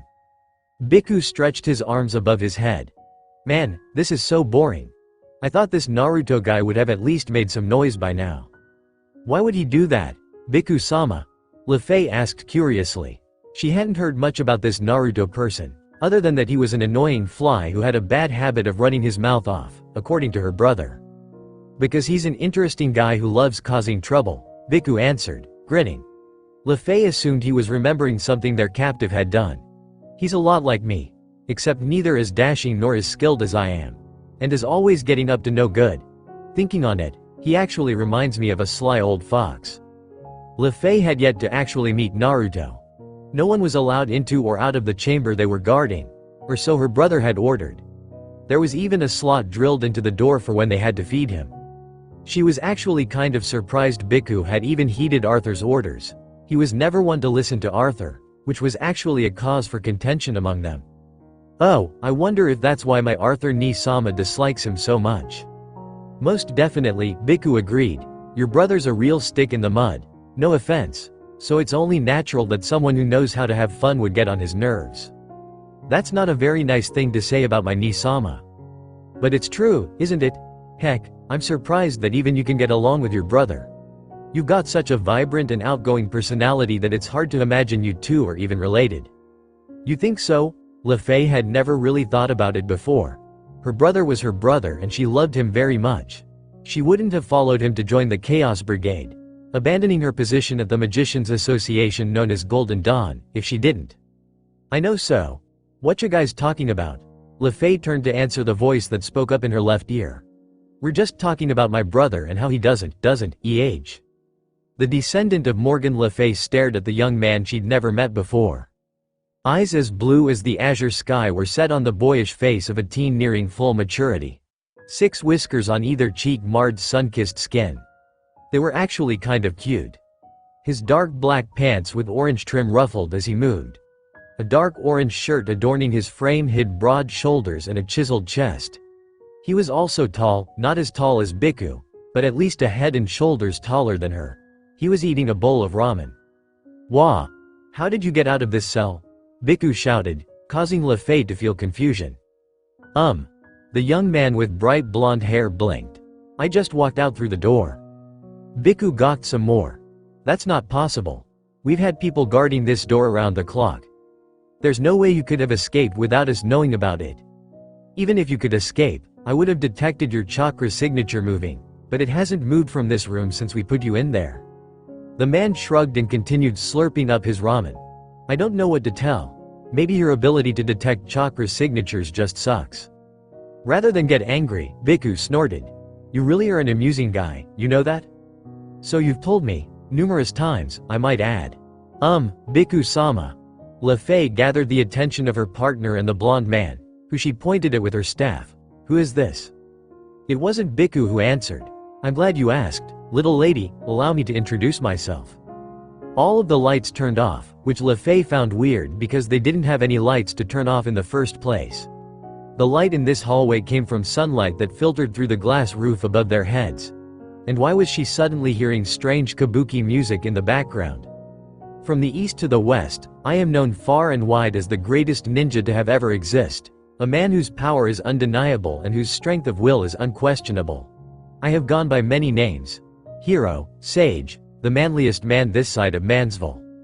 A spotlight appeared in the room, allowing only a small circle of light to appear before her, revealing the blonde man who stood in the center making a weird pose. In my time I have also been called the Great Gamma Sennin of Mount Myoboku, the hero of Konohagakure, the slayer of evil, the level 100 master head petter and the boyfriend of Rias Gremory. However, you may call me Uzumaki Naruto-sama. She watched the man calling himself Uzumaki Naruto hop from one foot to the other. What a strange dance. Was this some kind of ancient ritual? And he called himself Naruto. Wasn't Naruto the person they were supposed to be guarding? Excuse me, Naruto-sama, Le Fay said, getting Naruto to stop dancing. But are you, by chance, the person we're supposed to guard until Office-sama gets back? Naruto adopted a thinking pose, left hand on his chin, right hand underneath his left elbow. Yes, I believe that I am. Right. Le Fay nodded to herself, until the situation caught up to her and she began gawking at him. What are you doing out of your room? I got bored, so I left. You left, blink, because you were bored, more blinking, but how? I just walked out the front door. You guys didn't see me? No, Biku said dryly, clearly not believing a word this man said. LeFay wasn't sure she believed him either. Surely they would have noticed this door opening and someone as cheerful as him walking out of it. We didn't. And where did you get that ramen? At the mention of his ramen, Naruto slurped up some of the noodly goodness. Found it lying around. Can I have some? Hell no, get your own ramen? TCH, stingy. LeFay Pendragon watched as Naruto and Biku argued back and forth over, of all things, ramen. She studied the one they were supposed to watch carefully. It startled her to see how carefree he acted, like he wasn't even worried about how he'd been kidnapped by a group of unknown people. He just stood there, bantering with one of his kidnappers like being taken from everything you knew and loved was an everyday occurrence for him. What an odd man. What the hell happened to my hair? Just then, a scream erupted from somewhere in the base. She didn't know where, but it must have been either really close or really loud. This section of their base was located in a wing as far from the epicenter as you could get. It was basically an abandoned section, with only Naruto taking up residence there. Was that Arthur Nisama? He, yep. Why was he screaming like that? Let me guess, you played a prank on him, didn't ya, boyo? Oh, so now you're calling me boyo? You can't keep changing my nickname like that, you know, and of course I played a prank on him. He needs to loosen up, and pranks are a great way to let loose. Kakeke, I should have known you would do something like this. You've been far too quiet since we captured you. Speaking of me being captured, you mentioned that the reason is because your leader wants to speak with me. Why hasn't this Office character come back yet? Shouldn't she have met with this Valley guy by now? Biku shrugged. Who can say? I'm sure she's got her reasons. Just then, more shouting emerged from the hallway. LeFay thought it was getting closer. Uzumaki Naruto. You shall pay for what you've done to my hair. Oh. Sounds like someone's angry. Naruto seemed intent on avoiding her brother, because he quickly finished off his ramen, then wandered back over to the door that she and Biku were guarding. It really made her wonder if they should even guard this door, since Naruto could apparently escape without them even knowing it. The door opened and Naruto turned to Biku. If Arthur asks, I never left this room. Biku gave the spiky-headed man an amused look, of course. Naruto nodded, then turned to LeFay, who suddenly realized that this was the first time she'd actually met their captive. Deciding that he couldn't be all bad if he and Biku were talking like old friends, she offered the boy a bright smile and a wave. Hello, Naruto-sama, it's very nice to meet you. Nice to meet you, too. Naruto sounded amused. He turned to Biku and pointed at her. I like this girl. She's polite, unlike you and the stick wielder. Kakeke, I bet you just like her because she's cute. There's that, too. LeFay didn't really know what to say about that, so she didn't say anything. She did become startled, however, when Naruto grabbed her by the hand and began dragging her into his room. Naruto-sama, what are you doing? Naruto turned and gave her a very serious look. If I'm going to be cooped in this room, then I'm going to need someone to talk to. Between you, the monkey, and the stone man over there, I would much rather talk to you. That's not a problem, is it? LeFay honestly considered the question. Technically speaking, she didn't think they were supposed to be getting chummy with Naruto. Then again, she wasn't even sure why they were sent to capture him in the first place. However, she assumed Office wanted this man to join her cause, and if that was indeed the case, then it might be a good idea if she and the others got to know him. He already knew Biku and Kuroka and her brother, but he didn't know who she was.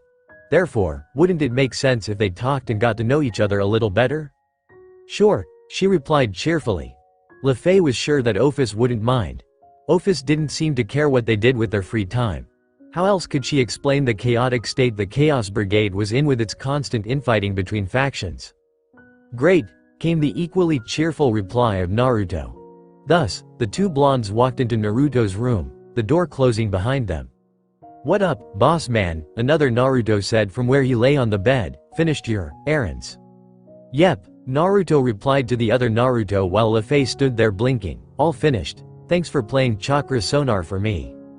No prob, the Naruto on the bed said before popping in a literal burst of smoke. LeFay turned to Naruto. Who is that? My clone. You can create clones? Yep, Naruto grinned. I can do a lot of other things, too. Maybe someday you'll get to see what I can do. Several seconds later, Arthur Pendragon stormed down the hall like a man possessed.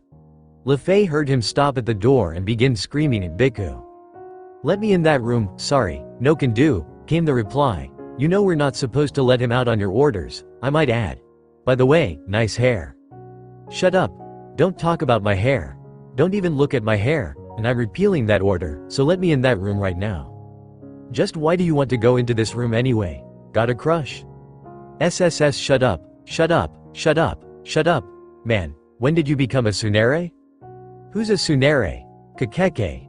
You know all this shouting and yelling isn't helping your case. GRA. The sound of Arthur's screaming echoed through the room. Lefei looked at Naruto as the sound of Arthur's angry stomps receded. He was sitting on the ground, leaning against the bed while she claimed the bed for herself, her legs crossed Indian style on the mattress. The young devil's bright blue eyes were alight with mischief, and he had shoved his fist into his mouth to keep from laughing. What did you do to him? She asked curiously.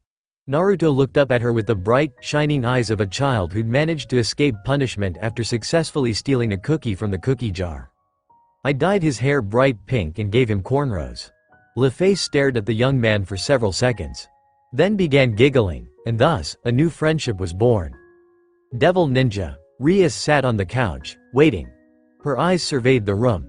It didn't look like much. The walls were bare of life. No tokens, no pictures, no mementos from the past.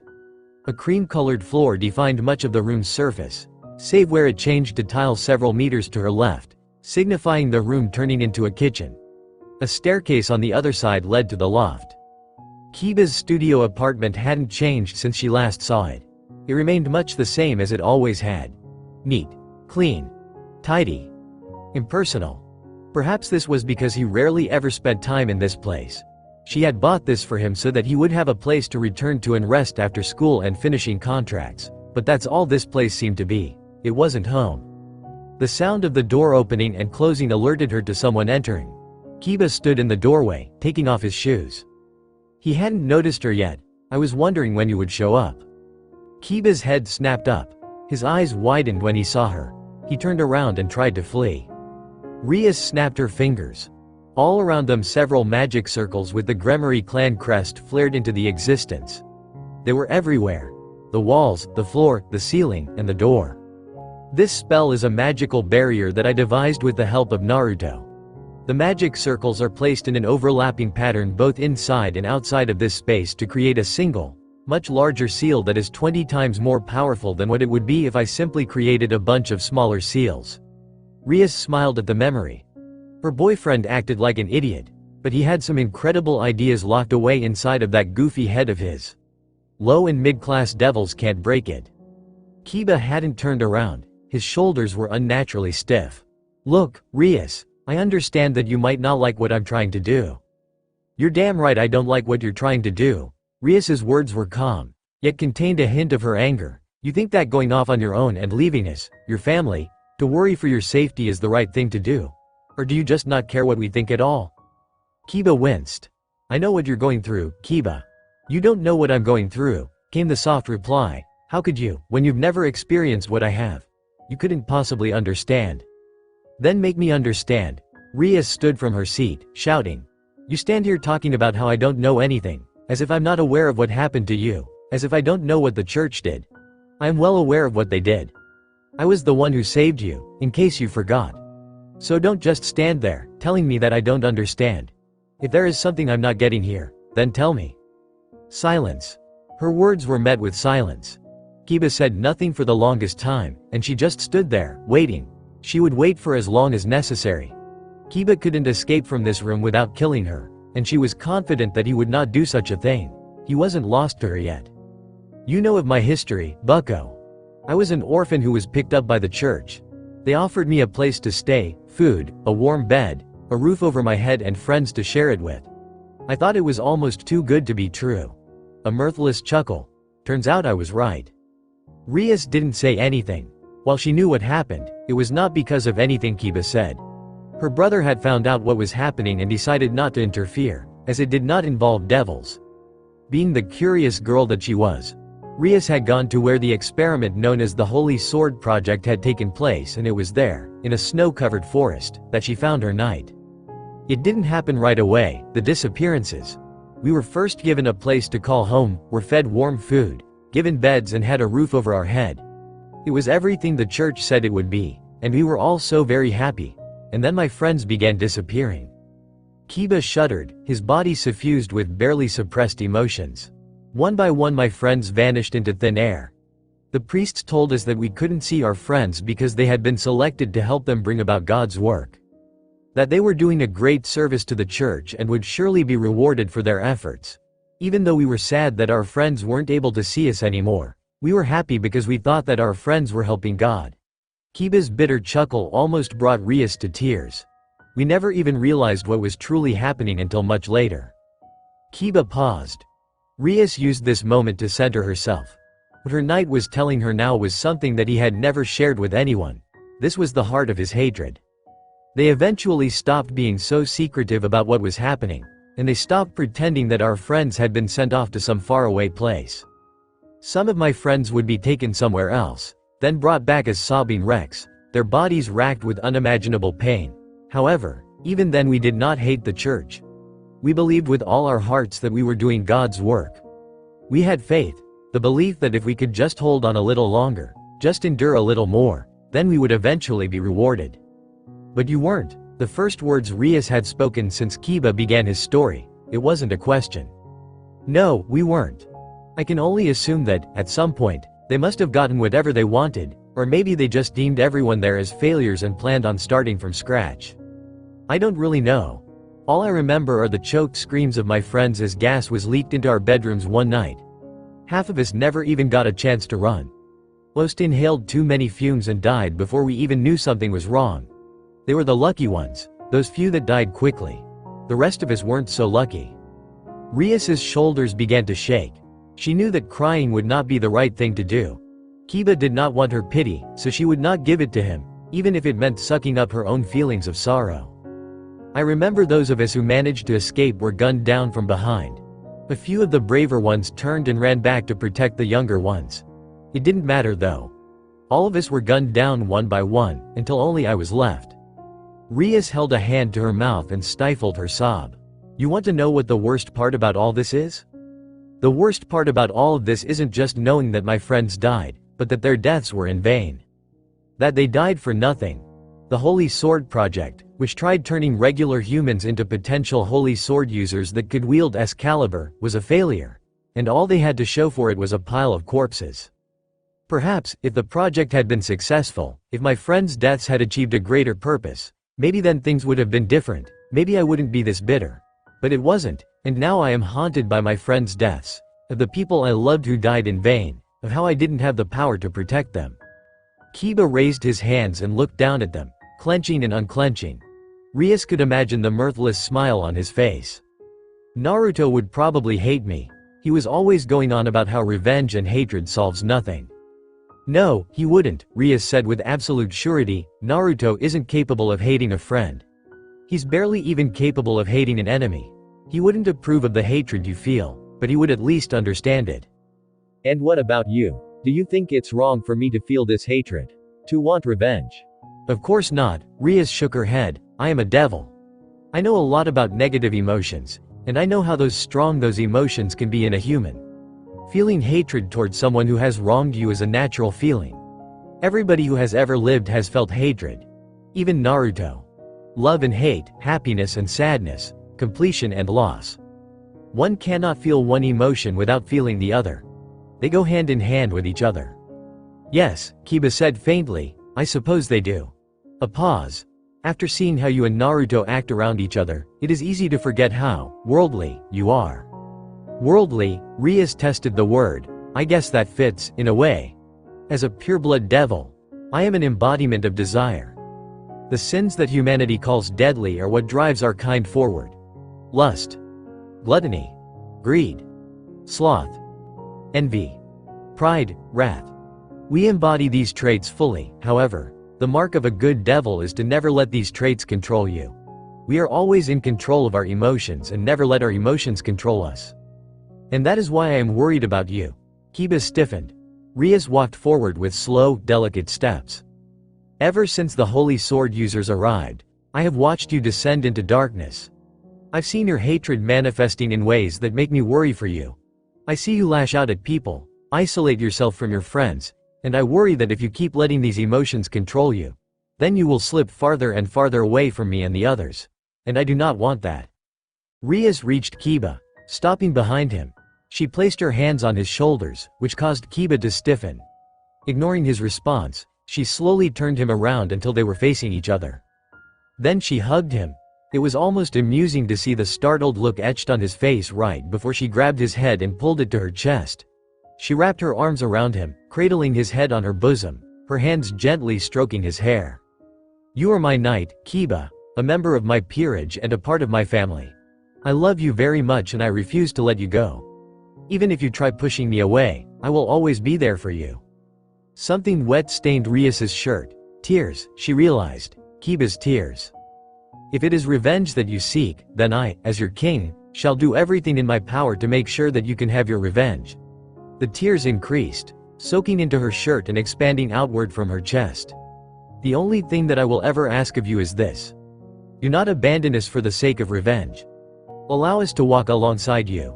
Rely on us, on me, and promise to never leave my peerage again. I promise, Kiba's sobbing voice choked out. I promise, I'll never leave you. I'm sorry. It's okay.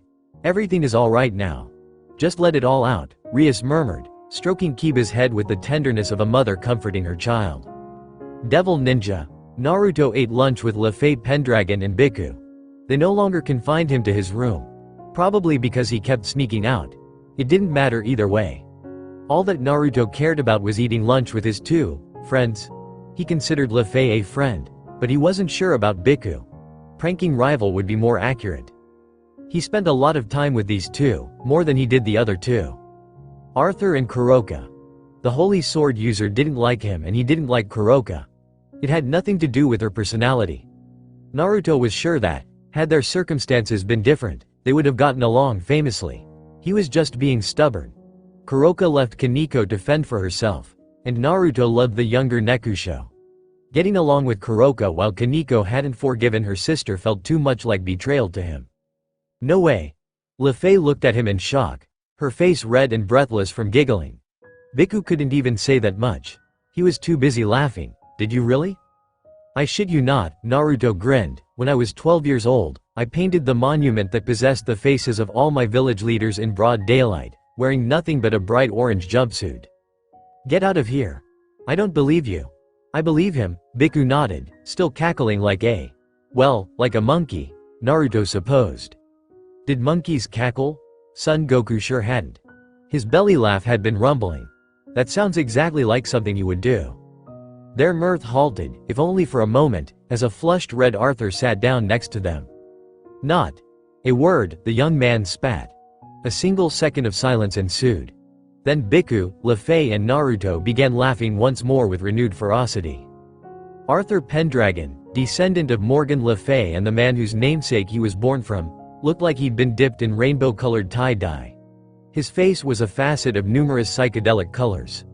It would not be inaccurate to say that he looked like an American hippie from the 70s who took the idea of tie-dyeing stuff just a little too far, or maybe a man who ate too many Skittles and was finally paying the price. Oh, Kami, Naruto exploded. You look absolutely ridiculous. Arthur's face turned red. At least Naruto thought it had turned red. It was hard to tell since he looked like a carny gone wrong. Shut up, he spat. This is all your fault.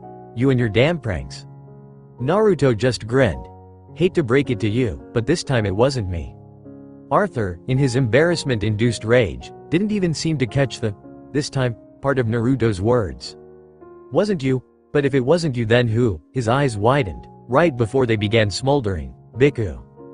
Biku was also grinning. Kakeke. What's the problem? I think you look good like that. You could probably even start a new trend. We'll call it psychedelic sacred gear. Being the apparent nicest of the trio, Luffy Pendragon decided to soothe her brother's anger. Please stop having fun at Arthur Ni-sama's expense like this. Biku-sama, Naruto-sama. I don't know, what do you think? Biku asked Naruto, who looked genuinely thoughtful. Well, normally I would say not a chance in hell. Luffy pouted, but since Fei-chan is the one asking, I guess I can stop. We need to find a new target anyway. Pranking Arthur is just too easy. Arthur grumbled before making the apparent decision to ignore them. A figure soon appeared before them. Multiple figures. Naruto sensed their presence before they reached them, but ignored the group until their shadows hovered over him. "Can we help you?" Naruto asked with a bored expression.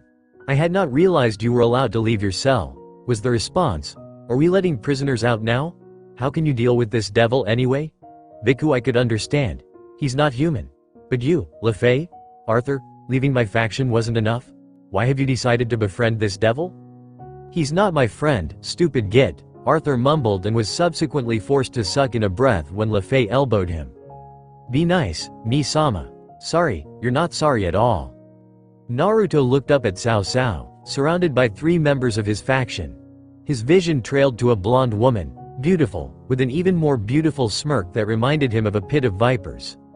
A large man that towered over everyone else, heavily muscled, and with his arms crossed over his chest. His expression spoke of arrogance and disdain. Another man with silver hair stared, not at him but at Arthur, glaring daggers into the swordsman who did the same thing. Rivals, perhaps? "Is there a reason you're bothering us?" Naruto asked mildly, honestly curious.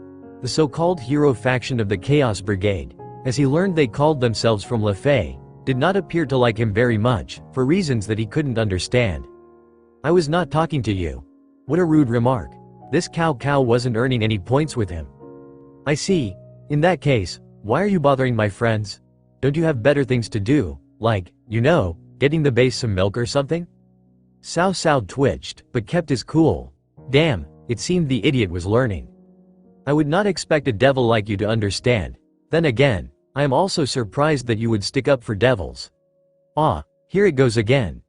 Being a devil who has been resurrected under the evil peace system, don't you feel angry at those devils for what they have done to you? For forcing you to serve them, and all because they sought the power you contained for themselves?" "Not really," Naruto shrugged. "Why should I? It's not like I was doing anything worthwhile with my life. I simply drifted along until they came and helped me put the pieces of what I had once been back together. If anything, I consider myself grateful for getting a second chance." "Then you are truly lost," Cao Cao shook his head. "Says the man who's got his head shoved so far up his own ass I doubt he'd know which way is out." "You'd better watch your mouth," Blondie, the heavily muscled man, who Naruto knew as Heracles, growled at him. "I'm not sure how you expect me to do that, unless you want me looking at a mirror all day. But, if you want me looking at the mouth of a hot blonde, then I could always just look at Fei Chan's pretty little mouth. She's hot." While Lefei flushed at the blunt statement, Arthur growled. "Of course, I suppose I could also look at Jean's mouth, but it looks like it might start spitting poison, so I'd rather not." "Kakeke, you've got such a way with words," Biku chuckled. The one known as Jean glared at him. "Like I would want to have a devil looking at any part of me." Naruto's smirk was devilish. "Don't worry, we devils have standards, and while you're undeniable hot, your personality leaves much to be desired. I can't see anything attractive about you when all I see is this ugly bitch who froths at the mouth when someone steals her panties." "That was you." "Of course that was me." Naruto ignored the gaping jaws being sent his way and Jean's accusing finger. Who else would steal a person's panties and do some interior decorating with them? A pause. Except for maybe Biku. "Kakeke, shut up. You damn monkey," Jean snapped at Biku, then turned her ire back on Naruto. "You fucking perv. I should kill you where you stand." "Bring it, bitch," Naruto grinned at the woman, smacking his left fist into his right palm. "I'll kick your ass so hard my foot will smack your womb." Jean's face turned puce with anger. You. Cao Cao raised a hand to silence Jean. Naruto had to admit, he might not like this arrogant son of a bitch, but the man had charisma. "It bothers me that you refuse to see the inherent wrongness of the evil peace system." Cao Cao shook his head sadly, as someone who was resurrected while on the verge of death. "Surely you of all people could understand why humanity should be wary of devil kind.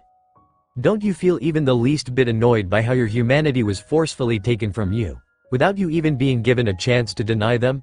They sacrificed your ability to remain human, without your consent, and all for the selfishness of a she-devil who has no trouble enslaving you to her will." Naruto frowned. "You say that like devils are the only ones capable of committing evil deeds when that couldn't be farther from the truth. Humans are more than capable of committing great sins upon other humans. Devils enslaving humans against their will? Humans are more than happy to enslave each other on their own. I've seen it. Humans hurt people for their gain. They kill out of greed, out of hate, out of jealousy. If anything, the creatures that humanity should be most wary of aren't the inhuman entities that exist, but their own species, who have proven time and time again that they have no trouble enslaving their fellow humans. Naruto stared Cao Cao down, unbothered by the irritation his words caused the other man. And I would be careful when making comments about my girlfriend. Insult Rias Gremory again and you'll become the latest victim of the 1,000 years of death, Uzumaki style. Arthur leaned over to his sister and put a hand to his mouth. What's this 1,000 years of death that he speaks of? Le Fei shrugged. Beats me. Cao Cao's eyes lingered on Naruto a bit longer, then he scoffed. It seems that nothing I say will change your mind, and here I was thinking you might be able to understand, seeing how you were once human, but I guess not. I almost forgot how bewitched you were with that Gremory she-devil. How repulsive. Okay, now that made Naruto angry. Repulsive is seeing your ugly mug every day. Now why don't you just move on back the way you came? I'd like to continue eating lunch with my friends here, and you're ruining the mood. Heracles took a step forward, snarling and spitting. I don't like the way you're talking. Keep it up and I may have to rearrange your face. Oh. Naruto stood up from his seat. Blood began pumping through his veins. He could hear a deep hum in the confines of his mind. It wasn't a literally hum, but the metaphorical kind that came when he called upon his chakra. If you think you can take me on, then be my guest. I'd love to show you what happens when you screw with the great Uzumaki Naruto-sama. The tension thickened. Heracles glared at Naruto, who returned the look with a fierce grin. Several people around them held their breaths. No one spoke. All of them watched and waited to see who would make the first move. And that's when it happened. That's when Naruto felt it, the powerful presence that appeared out of nowhere. Kurama. I feel it. Whoever this person is, their power is nearly on par with my own. This person must be their leader. I suspect so. Be careful, Naruto. While I have confidence that we can beat whoever this person is together, I'm not sure if we can deal with them and all of these people, humans, yokai, devils, at the same time. There is a lot of power in this place, and a prolonged battle with whoever this person is, whatever they are, may end badly for us. I'll keep that in mind. It didn't take long for Naruto to discover the source of this power. She stood only a few meters away, near the entrance to the mess hall. She was short. Really short. Her hair appeared darker than night. Twilight tresses that trailed down to her hips and with bangs framed a pair of gray eyes. He could just barely make out pointed ears hidden beneath her hair. Standing next to her was a handsome man with silver hair and an arrogant, battle-hungry smirk. From across the distance, the girl's eyes locked with Naruto's. She regarded him inquisitively, her head tilting. In return, Naruto stared back, his expression giving nothing away. His right hand did twitch, however. You are the one whose power I felt not too long ago, she said. He noted that her voice sounded cute, even if it was completely lacking of emotions. The resurrected devil known as Uzumaki Naruto, who played in a recent raiding game and summoned that incredible power to destroy the one known as Riser Phoenix. I am glad that you have agreed to meet with me. I have a proposal for you. Naruto didn't say anything at first. He simply stood there, regarding the girl in a manner that made some of the people around him very, very uncomfortable. Finally, you're adorable. Could I pet you? Devil Ninja. Rias allowed her body to soak in the hot water. She had just come back from speaking with Kiba. Her heart felt lighter. It was good to see that her knight, for all the hatred and vengeful desires in his heart, had not completely lost himself to darkness. While devils were the embodiment of sin, that didn't mean they were evil. Only the devils who let their sinful desires control them became evil. That's what her brother once told her. Sitting beside her was Zenobia and Irina. The two church-goers seemed to love bathing in the hot spring. This was probably because of their Spartan way of living. Asia once said that the people of the Catholic Church lived in humility. Rias didn't get it, but assumed her devil nature meant she couldn't understand the point of not living in luxury. So what was up with that knight of yours? It was interesting to see the changes made in the two holy sword users. While Zenobia remained tight-lipped around her peerage, Irina, who, quite oddly enough, struck her as the more faithful of the two, seemed much more comfortable now, as shown by her asking that question. Rias pondered whether to tell her or not, but decided that revealing a small bit of her knight's past wouldn't hurt. and may at least help ease any bitterness the two felt toward his rude behavior. Kiba was a part of the Holy Sword Project. They both winced, causing her to smile mirthlessly, and I see you two know what that means. We've heard about the Holy Sword Project, Xenovia allowed with slight scowl. It's one of the largest blights on the church. However, we didn't know what the director, one Valpyr Galilei, was doing until well after he'd already murdered all of the children he planned on experimenting on. We assume he realized we were coming for him and was trying to get rid of the evidence. I see. I'm sorry I asked. Irina sounded subdued. Odd for such a perky girl, but then, this wasn't a very happy subject. It's fine. Kiba never goes around talking about his past, but it's not like he really tries hiding it either. I had not realized there was a survivor of the Holy Sword Project, Xenovia muttered. It would explain his hatred of the Excaliburs. So you noticed that, did you? Xenovia gave Rias a dry look, kind of hurt not to. Speaking of the Holy Swords, I wanted to talk to you about our plans. You mentioned that you wanted to retrieve them, but were willing to destroy them if it meant keeping them out of enemy hands. Irina and Xenovia narrowed their eyes. Where are you going with this? I want you to let Kiba destroy one of the Excaliburs, Rias stated bluntly. The two exorcists' eyes widened. You can't be serious? Irina looked shocked. You're asking us to let a devil destroy one of the Excaliburs? Do you know how angry the higher-ups would be if they found out? So don't let them find out, Rias shrugged. Tell them that you managed to capture 2 of the 3 Excaliburs, but the last one was destroyed during the fight. But that would be lying. Indeed it would. You can't seriously expect us to lie to the church like that. I could always kick you out of my territory. Irina sputtered, but we already agreed to your conditions. So, Rias observed the two. It seemed her initial assumptions were correct. Irina was bubbly and amiable, but also fanatically religious. Xenovia held a strong belief of God, but not to the point where she wouldn't consider a proposal if she thought it would make sense. What an odd pair. I don't mind. Irina whirled on Xenovia. How could you say that, Xenovia? You're talking about letting a devil destroy one of the Excaliburs. I thought you of all people would be against that. I don't necessarily like the idea, Xenovia admitted with a frown, but I also don't mind allowing this if it will help us accomplish our goals. And besides, if Yuto really was part of the Holy Sword Project, then we, as members of the church, owe him an apology for letting Valpyr Galilei get away with the crimes he committed. Irina worried her lip for a moment, but eventually conceded. Yeah, you have a point there, she looked at Rias. I guess we could let your knight destroy one of the Excaliburs. Thank you, Rias smiled graciously. Irina crossed her arms and pouted. But don't think this means I'm not still mad at you. Trying to blackmail us by kicking us out of your territory because we wouldn't let you do something isn't nice. Rias's smile was very Naruto-esque. I'm sorry, you don't sound very sorry. Devil Ninja, Naruto sat in a grand room, on a throne-like chair. The room was empty save him and his current companion. The large marble columns felt strangely lonely, even as they stood with their brethren, silent monoliths to a time long since gone. He found it odd that such a place existed here, especially because he knew that here was actually a separate dimension created by Ophis, which explained why no one had discovered them after he was kidnapped.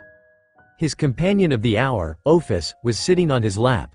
She told him that she wanted to speak to him, and he had agreed, provided she let him pet her. Most people would have probably balked at the request. Ophis had merely raised an eyebrow before agreeing. Bhikkhu had seemed awfully amused, even as most of the others. Sans Lefay, who looked horrified for some reason, and the new guy, Valley, who had laughed in amusement at the request, seemed disgusted that he would ask her such a thing. That was good. Naruto needed to keep these people off guard. He didn't want any of them thinking he was anything more than a disgusting prankster with a loli fetish. Even though Naruto was beginning to wonder if he might actually have a loli fetish himself. He wouldn't deny that he loved large breasts. Rias's breasts were some of the most beautiful he had ever seen, and Naruto absolutely loved motorboating them and using them as pillows. And yet, he also loved cute things, especially cute girls. He didn't know why. Weird. I have a proposal for you. Those were the first words Ophis had spoken.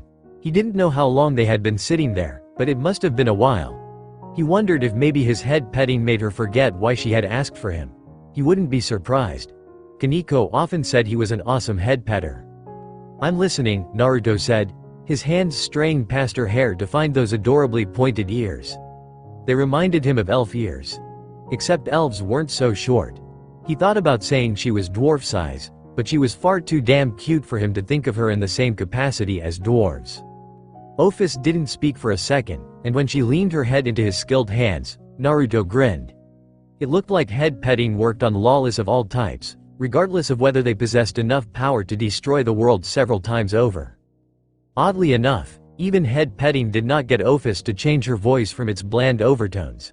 It didn't even make her facial muscles twitch. Naruto felt the stirrings of a challenge in the air. I have been gathering strong people from every race, humans, yokai, devils and dragons in order to accomplish my goal of kicking Great Red out of my home. Naruto found himself intrigued. Who is Great Red? Great Red is the most powerful being alive. A dragon whose power even exceeds my own. He goes by many titles. Apocalypse Dragon. The True Dragon. The True Red Dragon God Emperor. The Dragon of Dragons. He has been a thorn in my side for many years. He currently resides within the dimensional gap. The dimensional gap. Now just why did that sound so familiar? Naruto could have sworn he'd heard someone say something about that gap thingy before. After thinking about it for a second, he shrugged. If he didn't remember it, then it probably wasn't important. The dimensional gap is my home. It has been for as long as I have existed. However, a while ago, Great Red barged into my home and kicked me out. For the first time since seeing her, Naruto saw an inflection of emotion within her eyes. He didn't know if he could call it sadness. It seemed nothing like sadness, or rage, or anger, or even irritation. But, still, even though he couldn't place the emotion in her eyes, he still felt the tug on his heartstrings at seeing something in her eyes. Maybe I really am becoming a lolicon. This girl was just too adorable. He wanted to hug her and never let go. A part of him was even tempted to travel to that gap place right now and kick this Great Red's ass for kicking such a cute little thing out of her own home. That was an incredibly rude thing to do. So, just for clarification, are you asking me to help you kill this Great Red? Because if so, then I'm gonna tell you right now that I won't partake in murder. I'm not above kicking the ass of sanctimonious jerkwads who deserve it, but I try not to kill unless it becomes truly necessary. I don't care if he's killed or not, Ophis informed him in her bored, emotionless voice. I just want him gone. I don't want him in my home anymore. I wish to return to the solitude of the dimensional gap and not have him annoying me with his antics. Naruto contemplated her words. On the one hand, so long as she didn't want him to kill someone for her, he wouldn't mind helping her out. She seemed nice enough, though he wished she would be a little more emotional. Maybe he could convince her to call him Oni-chan. Oni-chan. No, focus. Naruto, focus. Bringing himself back to his previous thoughts, he couldn't help but feel a bit sad, he guessed. He didn't know much about this dimensional gap, but her entire mentioning of solitude made him think that the place she spoke of was an empty one. A place where nothing but she existed. The thought depressed him. Did she really want to be alone? Why? Why would anyone want to be alone? He didn't understand. And that's when it hit him. An idea. A brilliant, wonderful idea. Yes. His idea was genius, as expected from a man of his stature. All of his ideas were rather impressive, but this one definitely took the cake. Naruto looked down at the little girl on his lap. She stared back at him with emotionless eyes. I don't mind helping you kick this Great Red guy out of your home, however, I do have several conditions that my help comes with. You can agree to these conditions, or you can kiss my help goodbye. I could always just force you to help. No you can't, came the retort. If you know of the power I possess, then you know that I have enough to rival even you. A battle between us would either end in a stalemate or become a battle of attrition, and I can guarantee that in a battle like that, I would come out on top. What Naruto didn't mention was that he would only win if Ophis didn't bring the Chaos Brigade into the battle. He didn't know if he could fend off both Ophis and them at the same time. Even so, he felt that, should it become necessary, he could probably retreat and live to fight another day. Hey, Kurama, I already know what you're going to ask.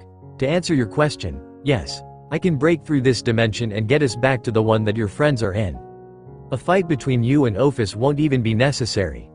If she shows any signs of hostility, I'll just break through the barrier and we can escape. Got it. Thanks. Anytime.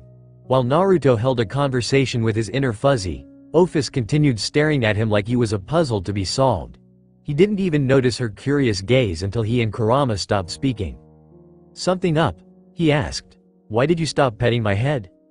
"Did I? My bad." With a sheepish grin, Naruto once again resumed petting the girl's head. Head petting. The solution to all of Naruto's lowly problems. He did have to marvel at this girl's hair, though. He wondered how she kept it so soft and shiny. It was even softer than Rias's hair, and he knew because her hair was the first part of Rias that he became attracted to. He would even go so far as to say it was love at first hair. "So, then, are you willing to agree with my conditions?" Ophis deliberated for a moment. "Yes," she nodded her head at last, displacing Naruto's hand before it resumed its petting. "I can agree to your conditions." She turned her head to look at him. "What are they?" In answer to her question, Naruto just smiled. Devil Ninja. It didn't take long for them to reach their intended destination. The large structure appeared European in nature, from the Gothic era, if Rias wasn't mistaken. Large spires shooting from the top like stakes set to spear the heavens were adorned with stained glass windows, each depicting a scene from the Bible. She supposed this place had once been pleasing to the eye. Indeed, she could envision people coming and going to this place during grander times, praying to God and joining in worship. Such was not the case anymore. Much the building lay in a state of neglect. Her enhanced devil vision could make out rust stains and scratch marks and graffiti that had been painted along the walls. "This place looks abandoned," Issei commented. "That's because it is abandoned." In response to the looks she received, Irina could only shrug, or it should be. This was once a place of worship that had many followers of Catholicism coming here for sermons. "I used to come here with my parents." "That's right." Issei smacked the palm of his left hand into the palm of his right. "Isn't your old man a priest?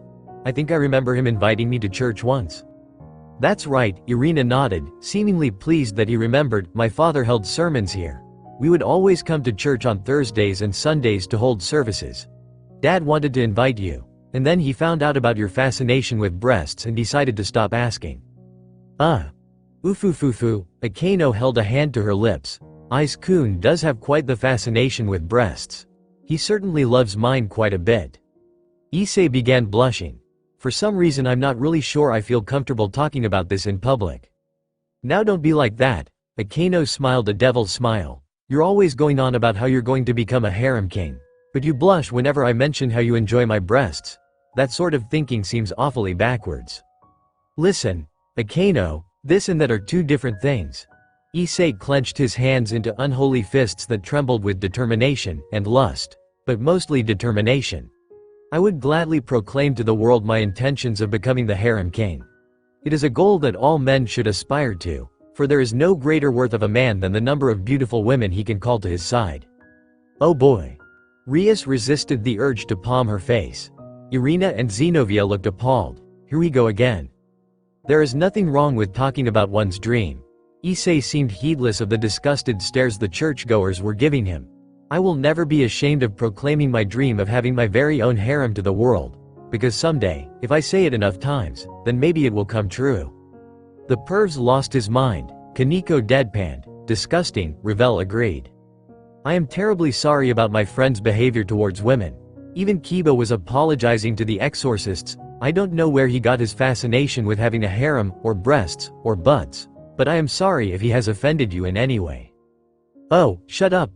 You guys just can't understand what it means to be a harem king. The boobs. The butts. I plan on seeing them all. I'll have one of every body type in my harem. And then we'll have jiggly times." "And there he goes." Akano giggled as Issei became a drooling mess. "It seems we've lost him." "I think he's gotten off track of his original topic," Ravel added. "As expected of the perv," Kaneko said, nodding. "His brain is filled with nothing but lecherous activities." Issei shook himself from his stupor. "Anyway, the point that I was trying to make is that, while I have no problem talking about my goals, my private life should be kept separate. I would never talk about what I do with the women in my harem, because it's special and something that should be kept between us. That's why I won't talk about what we do at home." "That's so sweet." Asia wiped away a few stray tears, clearly taken in with Issei's words. Xenovia and Irina looked at the girl like she'd sprouted a second head. Yeah, Kiba just looked weirded out by the whole thing. Maybe if he wasn't talking about being a harem king, His sweetness would have a bit more impact.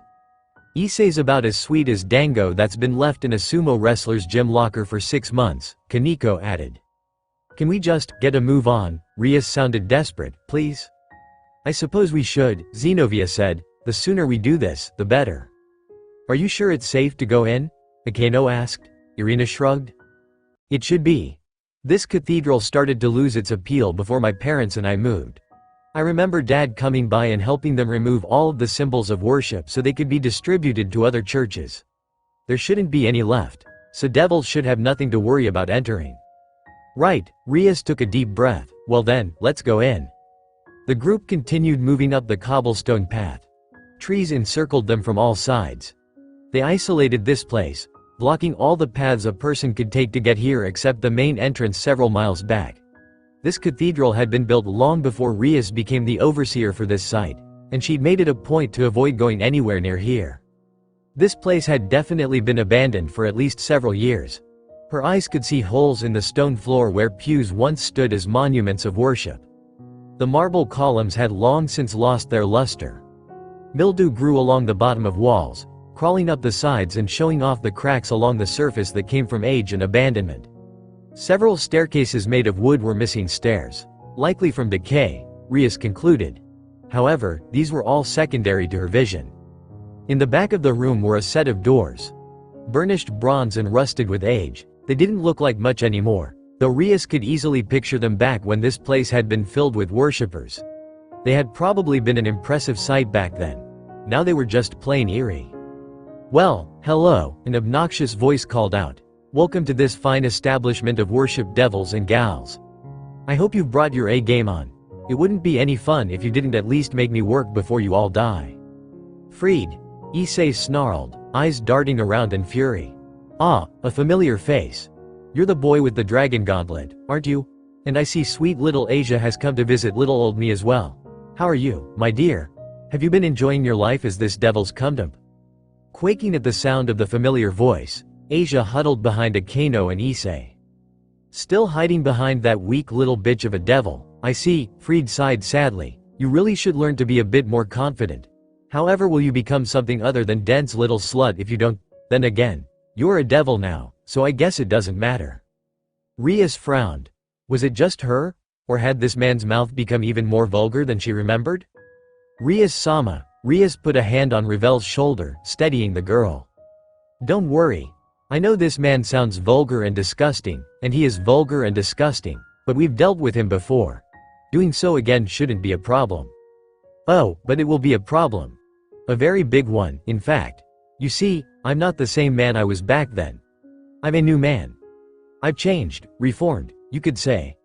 A few bitchy devils aren't going to be enough to stop me this time. Come out and show yourself, Freed Selzen. Irina stepped forward and brandished her Excalibur mimic. Come out and face your punishment. Oh, look, it appears the church has sent 2 of its top sluts to come fetch me. How amusing. A figure jumped down from a balcony, crouching low before standing up. That silver hair, those red eyes, and that deranged expression were familiar to everyone could only belong to Freed. And it appears you've joined up with bitch tits and her little group of fuck-ups. Whatever would the Catholic Church think when they learn you've decided to join forces with the devils? Shut up, you damn stray priest, Issei growled, his boosted gear glowing. I'm going to pound your face in for all the trouble you've caused. Freed looked bored by Issei's words, he even yawned. You really don't have much originality, do you? Every time you and I run into each other it's always, stray priest this or, stray priest that. Can't you work on your pre-battle banter lines? It gets so boring when the person you fight keeps repeating himself like a fucking twat. If you'd like, I would be more than happy to give you some examples while I'm slicing your ass up like a motherfucking rapist in a penitentiary. Chuckling was heard from above. Rias frowned as she looked up. Her devil-enhanced vision could just barely make out the figure several dozen feet above her standing in the balcony. He stood so far back that much of his body was blocked by the balcony itself. You always did have a mouth on you, Freed. I know. I don't know why that is. It's so shameful. Not. Grinning his slasher's grin, Freed made a grand gesture. Now that I have greeted our most esteemed guests, I suppose it's time to introduce you all to your most gracious host. Ladies and sluts, devils, bitch tits, allow me to introduce the man of the motherfucking hour, Valpier Galilei. The figure finally stepped forward and Rias got a good look at the man who had become known as the genocide bishop. Valpier was an old man, his hair gray and balding on top. He had a thin mustache and dressed in stately priest's robes, which would have made him look every bit the priest, were it not for the insanity gleaming in his eyes. Valpier Galilei, Zenobia stepped forward and glared at the man. In the name of the Catholic Church and the Vatican, I am placing you under arrest for crimes against God and the Church. Crimes against God, you say? The man tilted his head as if not sure what to make of that statement. However, he eventually nodded. Yes, I suppose in your feeble mind, the things that I have done could be considered crimes against God. You followers of the Church have always been so simple-minded. Always scrutinizing the methods and never looking at the results. A deranged smile. But now you will finally see the pride of my research, the results of several years' worth of hard work. Freed, have fun. Valpier tossed something down from his perch. It carved a graceful arc through the air, spinning, before embedding itself point first into the ground. A sword, gleaming yellow in the light, pulsating with holy energy.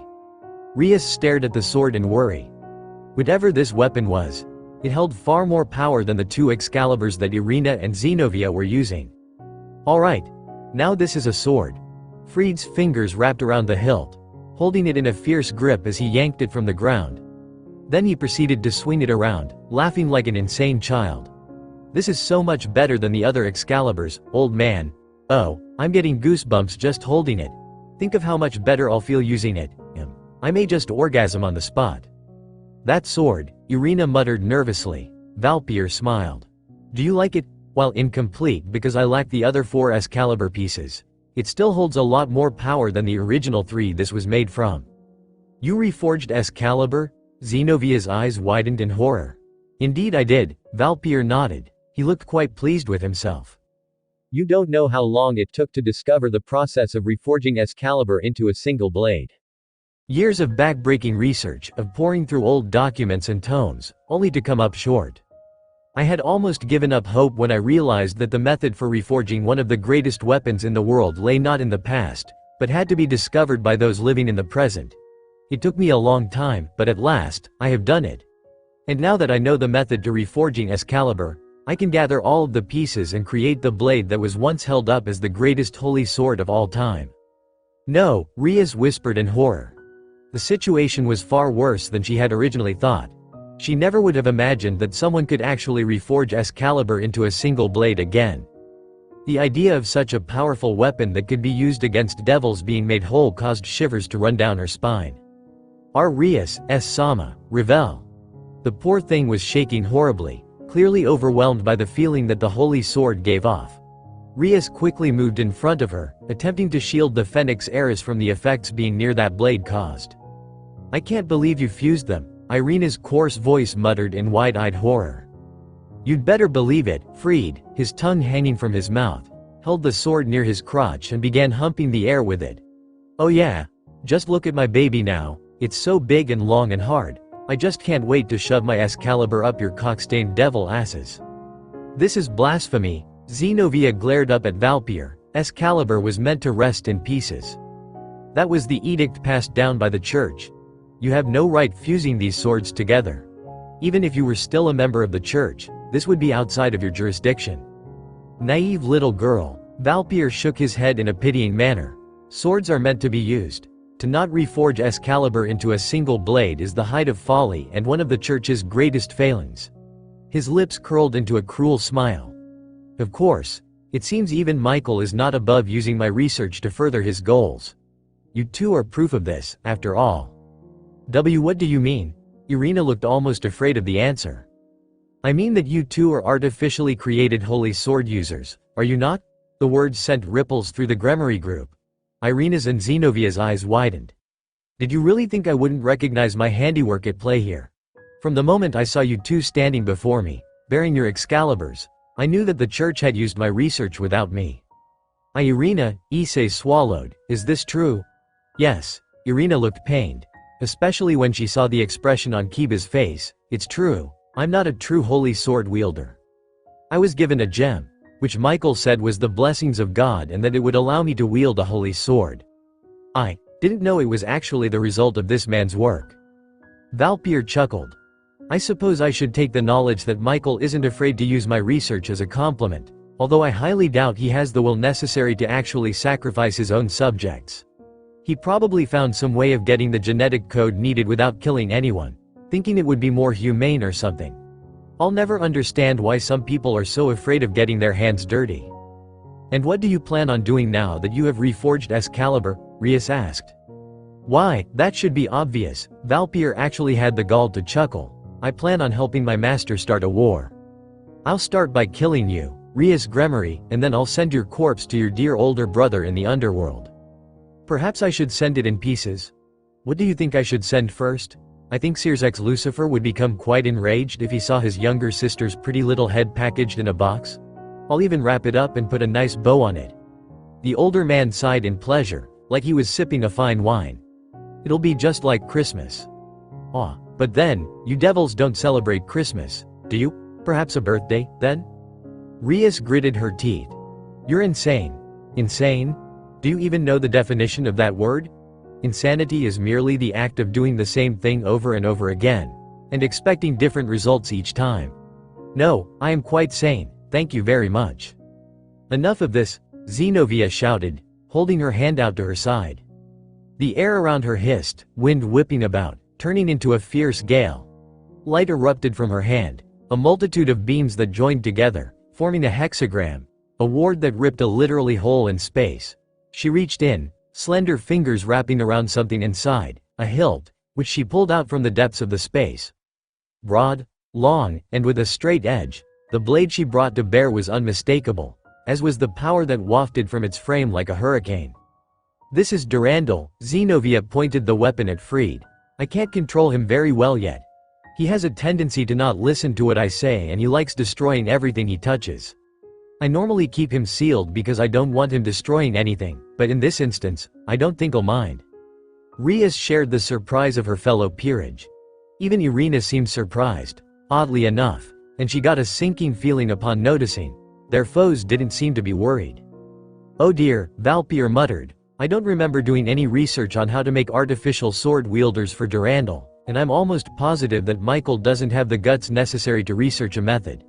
Tell me, my dear, are you one of those natural holy sword wielders? That's right. Unlike Irina, I am a natural, and I will use Durandal to slay you and Freed Selzen where you stand for crimes against the church. So I see, and judging from your actions, I can only presume that this is your trump card.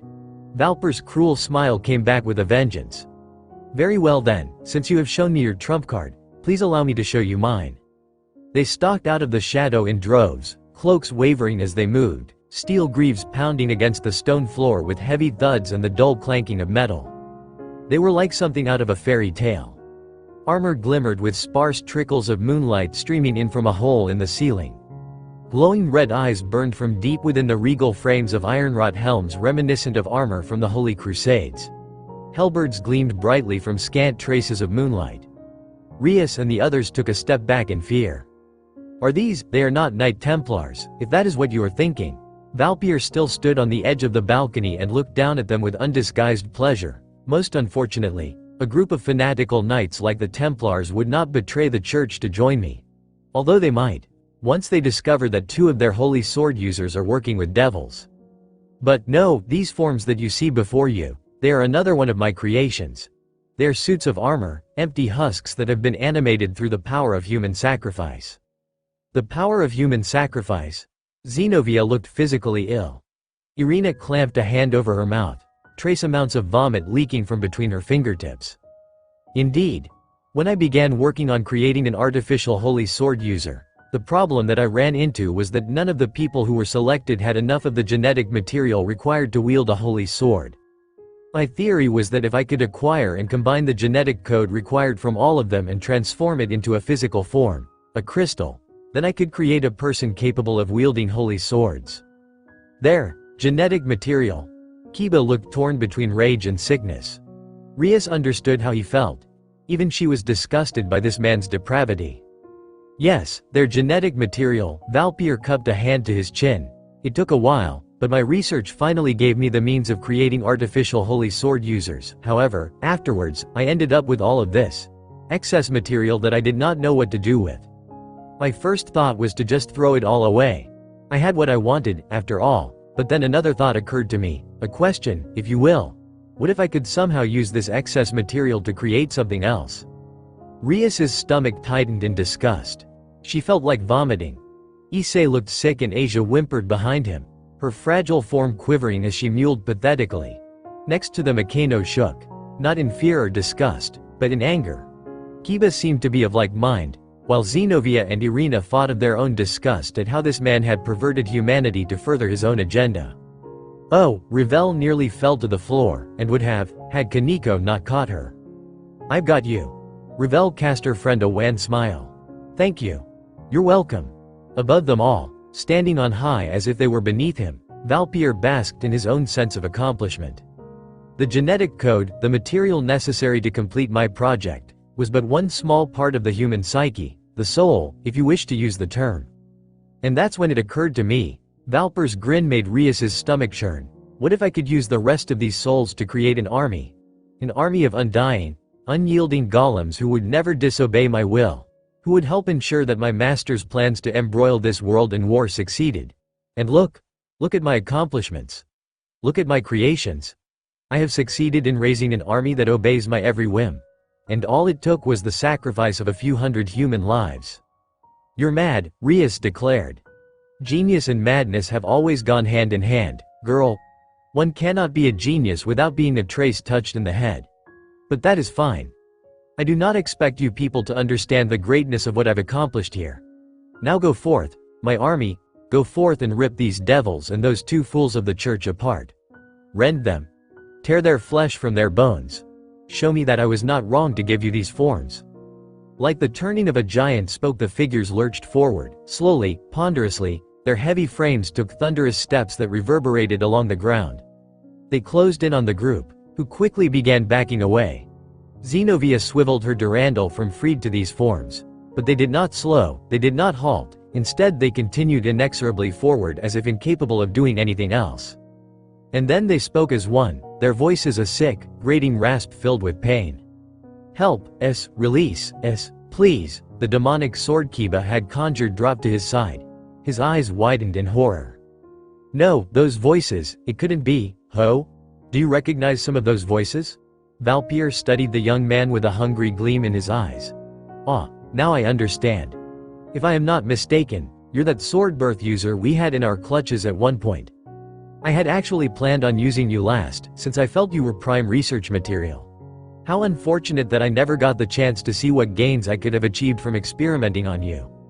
Kiba gritted his teeth as killing intent wafted from his body. Valpier didn't even seem to notice, he just nodded his head in thought.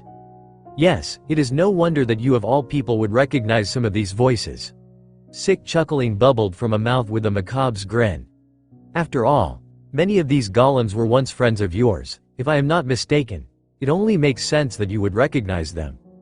The ironclad figures continued forward, their cries of pain, of despair, filling the cathedral. Help, Kiba.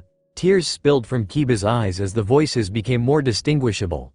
Rias could hear them, the voices of young children, boys and girls who had their lives ended tragically short. You monster, his voice was a low snarl that soon gathered volume. I can't believe you would do something like this. Haven't you done enough to them? Haven't my friends suffered enough? My dear boy, whatever are you getting upset over? You should be thanking me. Kiba froze. Thanking you, of course. After all, it is because I decided not to discard the rest of their remains that you now have this chance to see them again. Even better, you can die by their hands for failing to protect them. Think of it as my way of helping you repent for the crime of letting all of your friends die while you ran away and became a devil. Don't listen to him, Kiba, Rias shouted. He's just trying to get under your skin. Your friends would never regret that you lived. They gave their lives so that you could escape. Don't let this man's tainted words destroy the faith you have in the people who loved you. Kiba, help me, Kiba. The suits of armor powered by human souls brought their halberds to bear. Kiba stood there, his shoulders shaking, tears spilling from his eyes as he stared into the darkened depths of those knightly helms. No, Kiba, enough, Please, Kiba. Stop. Kiba. Kiba. Stop it. Without warning, a large circle appeared underneath Kiba. Dozens of demonic swords sprang from the ground, jutting like stakes and skewering the human-powered suits of armor. But this did not stop their advance. They did not halt. Metal squealed as the blades struck armored plating, yet the swords did not penetrate, and the incoming horde of enslaved human souls continued advancing. Valpier Galilei. Kiba roared as he held up his sword, its frame wreathed in darkness. Stained. Black. Impure. They were the manifestations of Kiba's hatred. I am going to murder you for what you've done to my friends. Valpier did not seem worried. If anything, he looked quite pleased. By all means, be my guest. Just know that the only way to kill me is to go through your friends. But can you really do it? Can you raise your blade against the people you once cherished as family? Can you betray them like this again? Kiba, Rias's heart ached at seeing her knight like this, shaking with rage and indecision. What should she do? How could she help him overcome this? What the hell kind of question is that? Issei shouted. Of course he can. Look at them. Those people that you've imprisoned in those suits of armor are suffering. They're hurting, and you're the one who's hurting them. Kiba wouldn't be betraying his friends. He'd be helping them achieve peace by ensuring that you can no longer use them for your own purpose. He's going to kill your ass, old man. And as his friend, I'm going to help him do it. Everybody stared at Issei in surprise. Even Rias was surprised. That speech, those words, even that stance, all of it was familiar to the Gremory group. Naruto would often take that same stance when doling out long-winded speeches. Kiba's stunned look hardened after a moment. He nodded to his friend, then faced the oncoming horde. Kiba, please help us, it hurts, Kiba, it hurts. End our suffering, my friends. The tears had long dried up, but anguish remained on his face, mixing with unwavering determination. I will do as you ask. I will end your suffering. I will lay you to rest and ensure that this man can never desecrate your souls again. The words were spoken with resolve, stronger than steel, indomitable, unwavering. A wind began to kick up around him. The blade he summoned, Holy Eraser, vanished, dispersing into particles. A circle appeared underneath him, and from its depths, a new sword emerged. Its form jagged, saw-like, gleaming a dull black that seemed to repel light, as if disdaining from it. Kiba grabbed the blade and pulled it free. He resumed his stance and prepared for battle. With this blade, Soul Severance, I will break the chains that have enslaved my friends to you. Devil Ninja, standing on a large mountain, a sea of viridian laid out below and bright blue above, Uzumaki Naruto examined his surroundings with a bright smile. It was good to be back in his world. Now all he had to do was get back home. It should be easy enough. Why did you not say goodbye to the others? A curious voice asked from above. Naruto looked up to see his companion sitting on his shoulders, her hands lightly gripping his hair. He smiled. Because I didn't see much point, he admitted, since I agreed to help you, I'm sure we'll all meet again. Besides, he grinned, I left them all with such a wonderful parting gift. If I said, farewell, or, see you later, it would have diminished the effect. The two paused, a moment of silence ensuing. For some reason, they could almost hear the abject screams, anger and outrage from several hundred humans and devils, as they all discovered that someone had tattooed numerous vulgar images onto their faces. Naruto absently wondered how long it would take those tattoos to wear off. They were enhanced with Sage Chakra, so it would probably take a few months at least. I don't understand why you enjoy playing pranks like that, came the bland response. And I don't understand why you'd want to return to a place that's void of life. Naruto would have shrugged, but couldn't since his companion was riding his shoulders. Because I prefer the silence of the dimensional gap. I was born in silence, and so it is comforting to me. Oh yeah? Well, I think the only reason you find silence comforting is because you've never had a true friend to share the joys of living. Naruto patted his companion's leg. But don't worry. You got me now. I'm going to be your friend, and I'll show you that there is more to life than simply existing in a void. I'll show you what it means to truly live. So you have told me, by the way, are those people you've gathered going to be alright without you? They will be fine. I have gathered them for the sake of fulfilling my ambition, however, that doesn't mean I command them.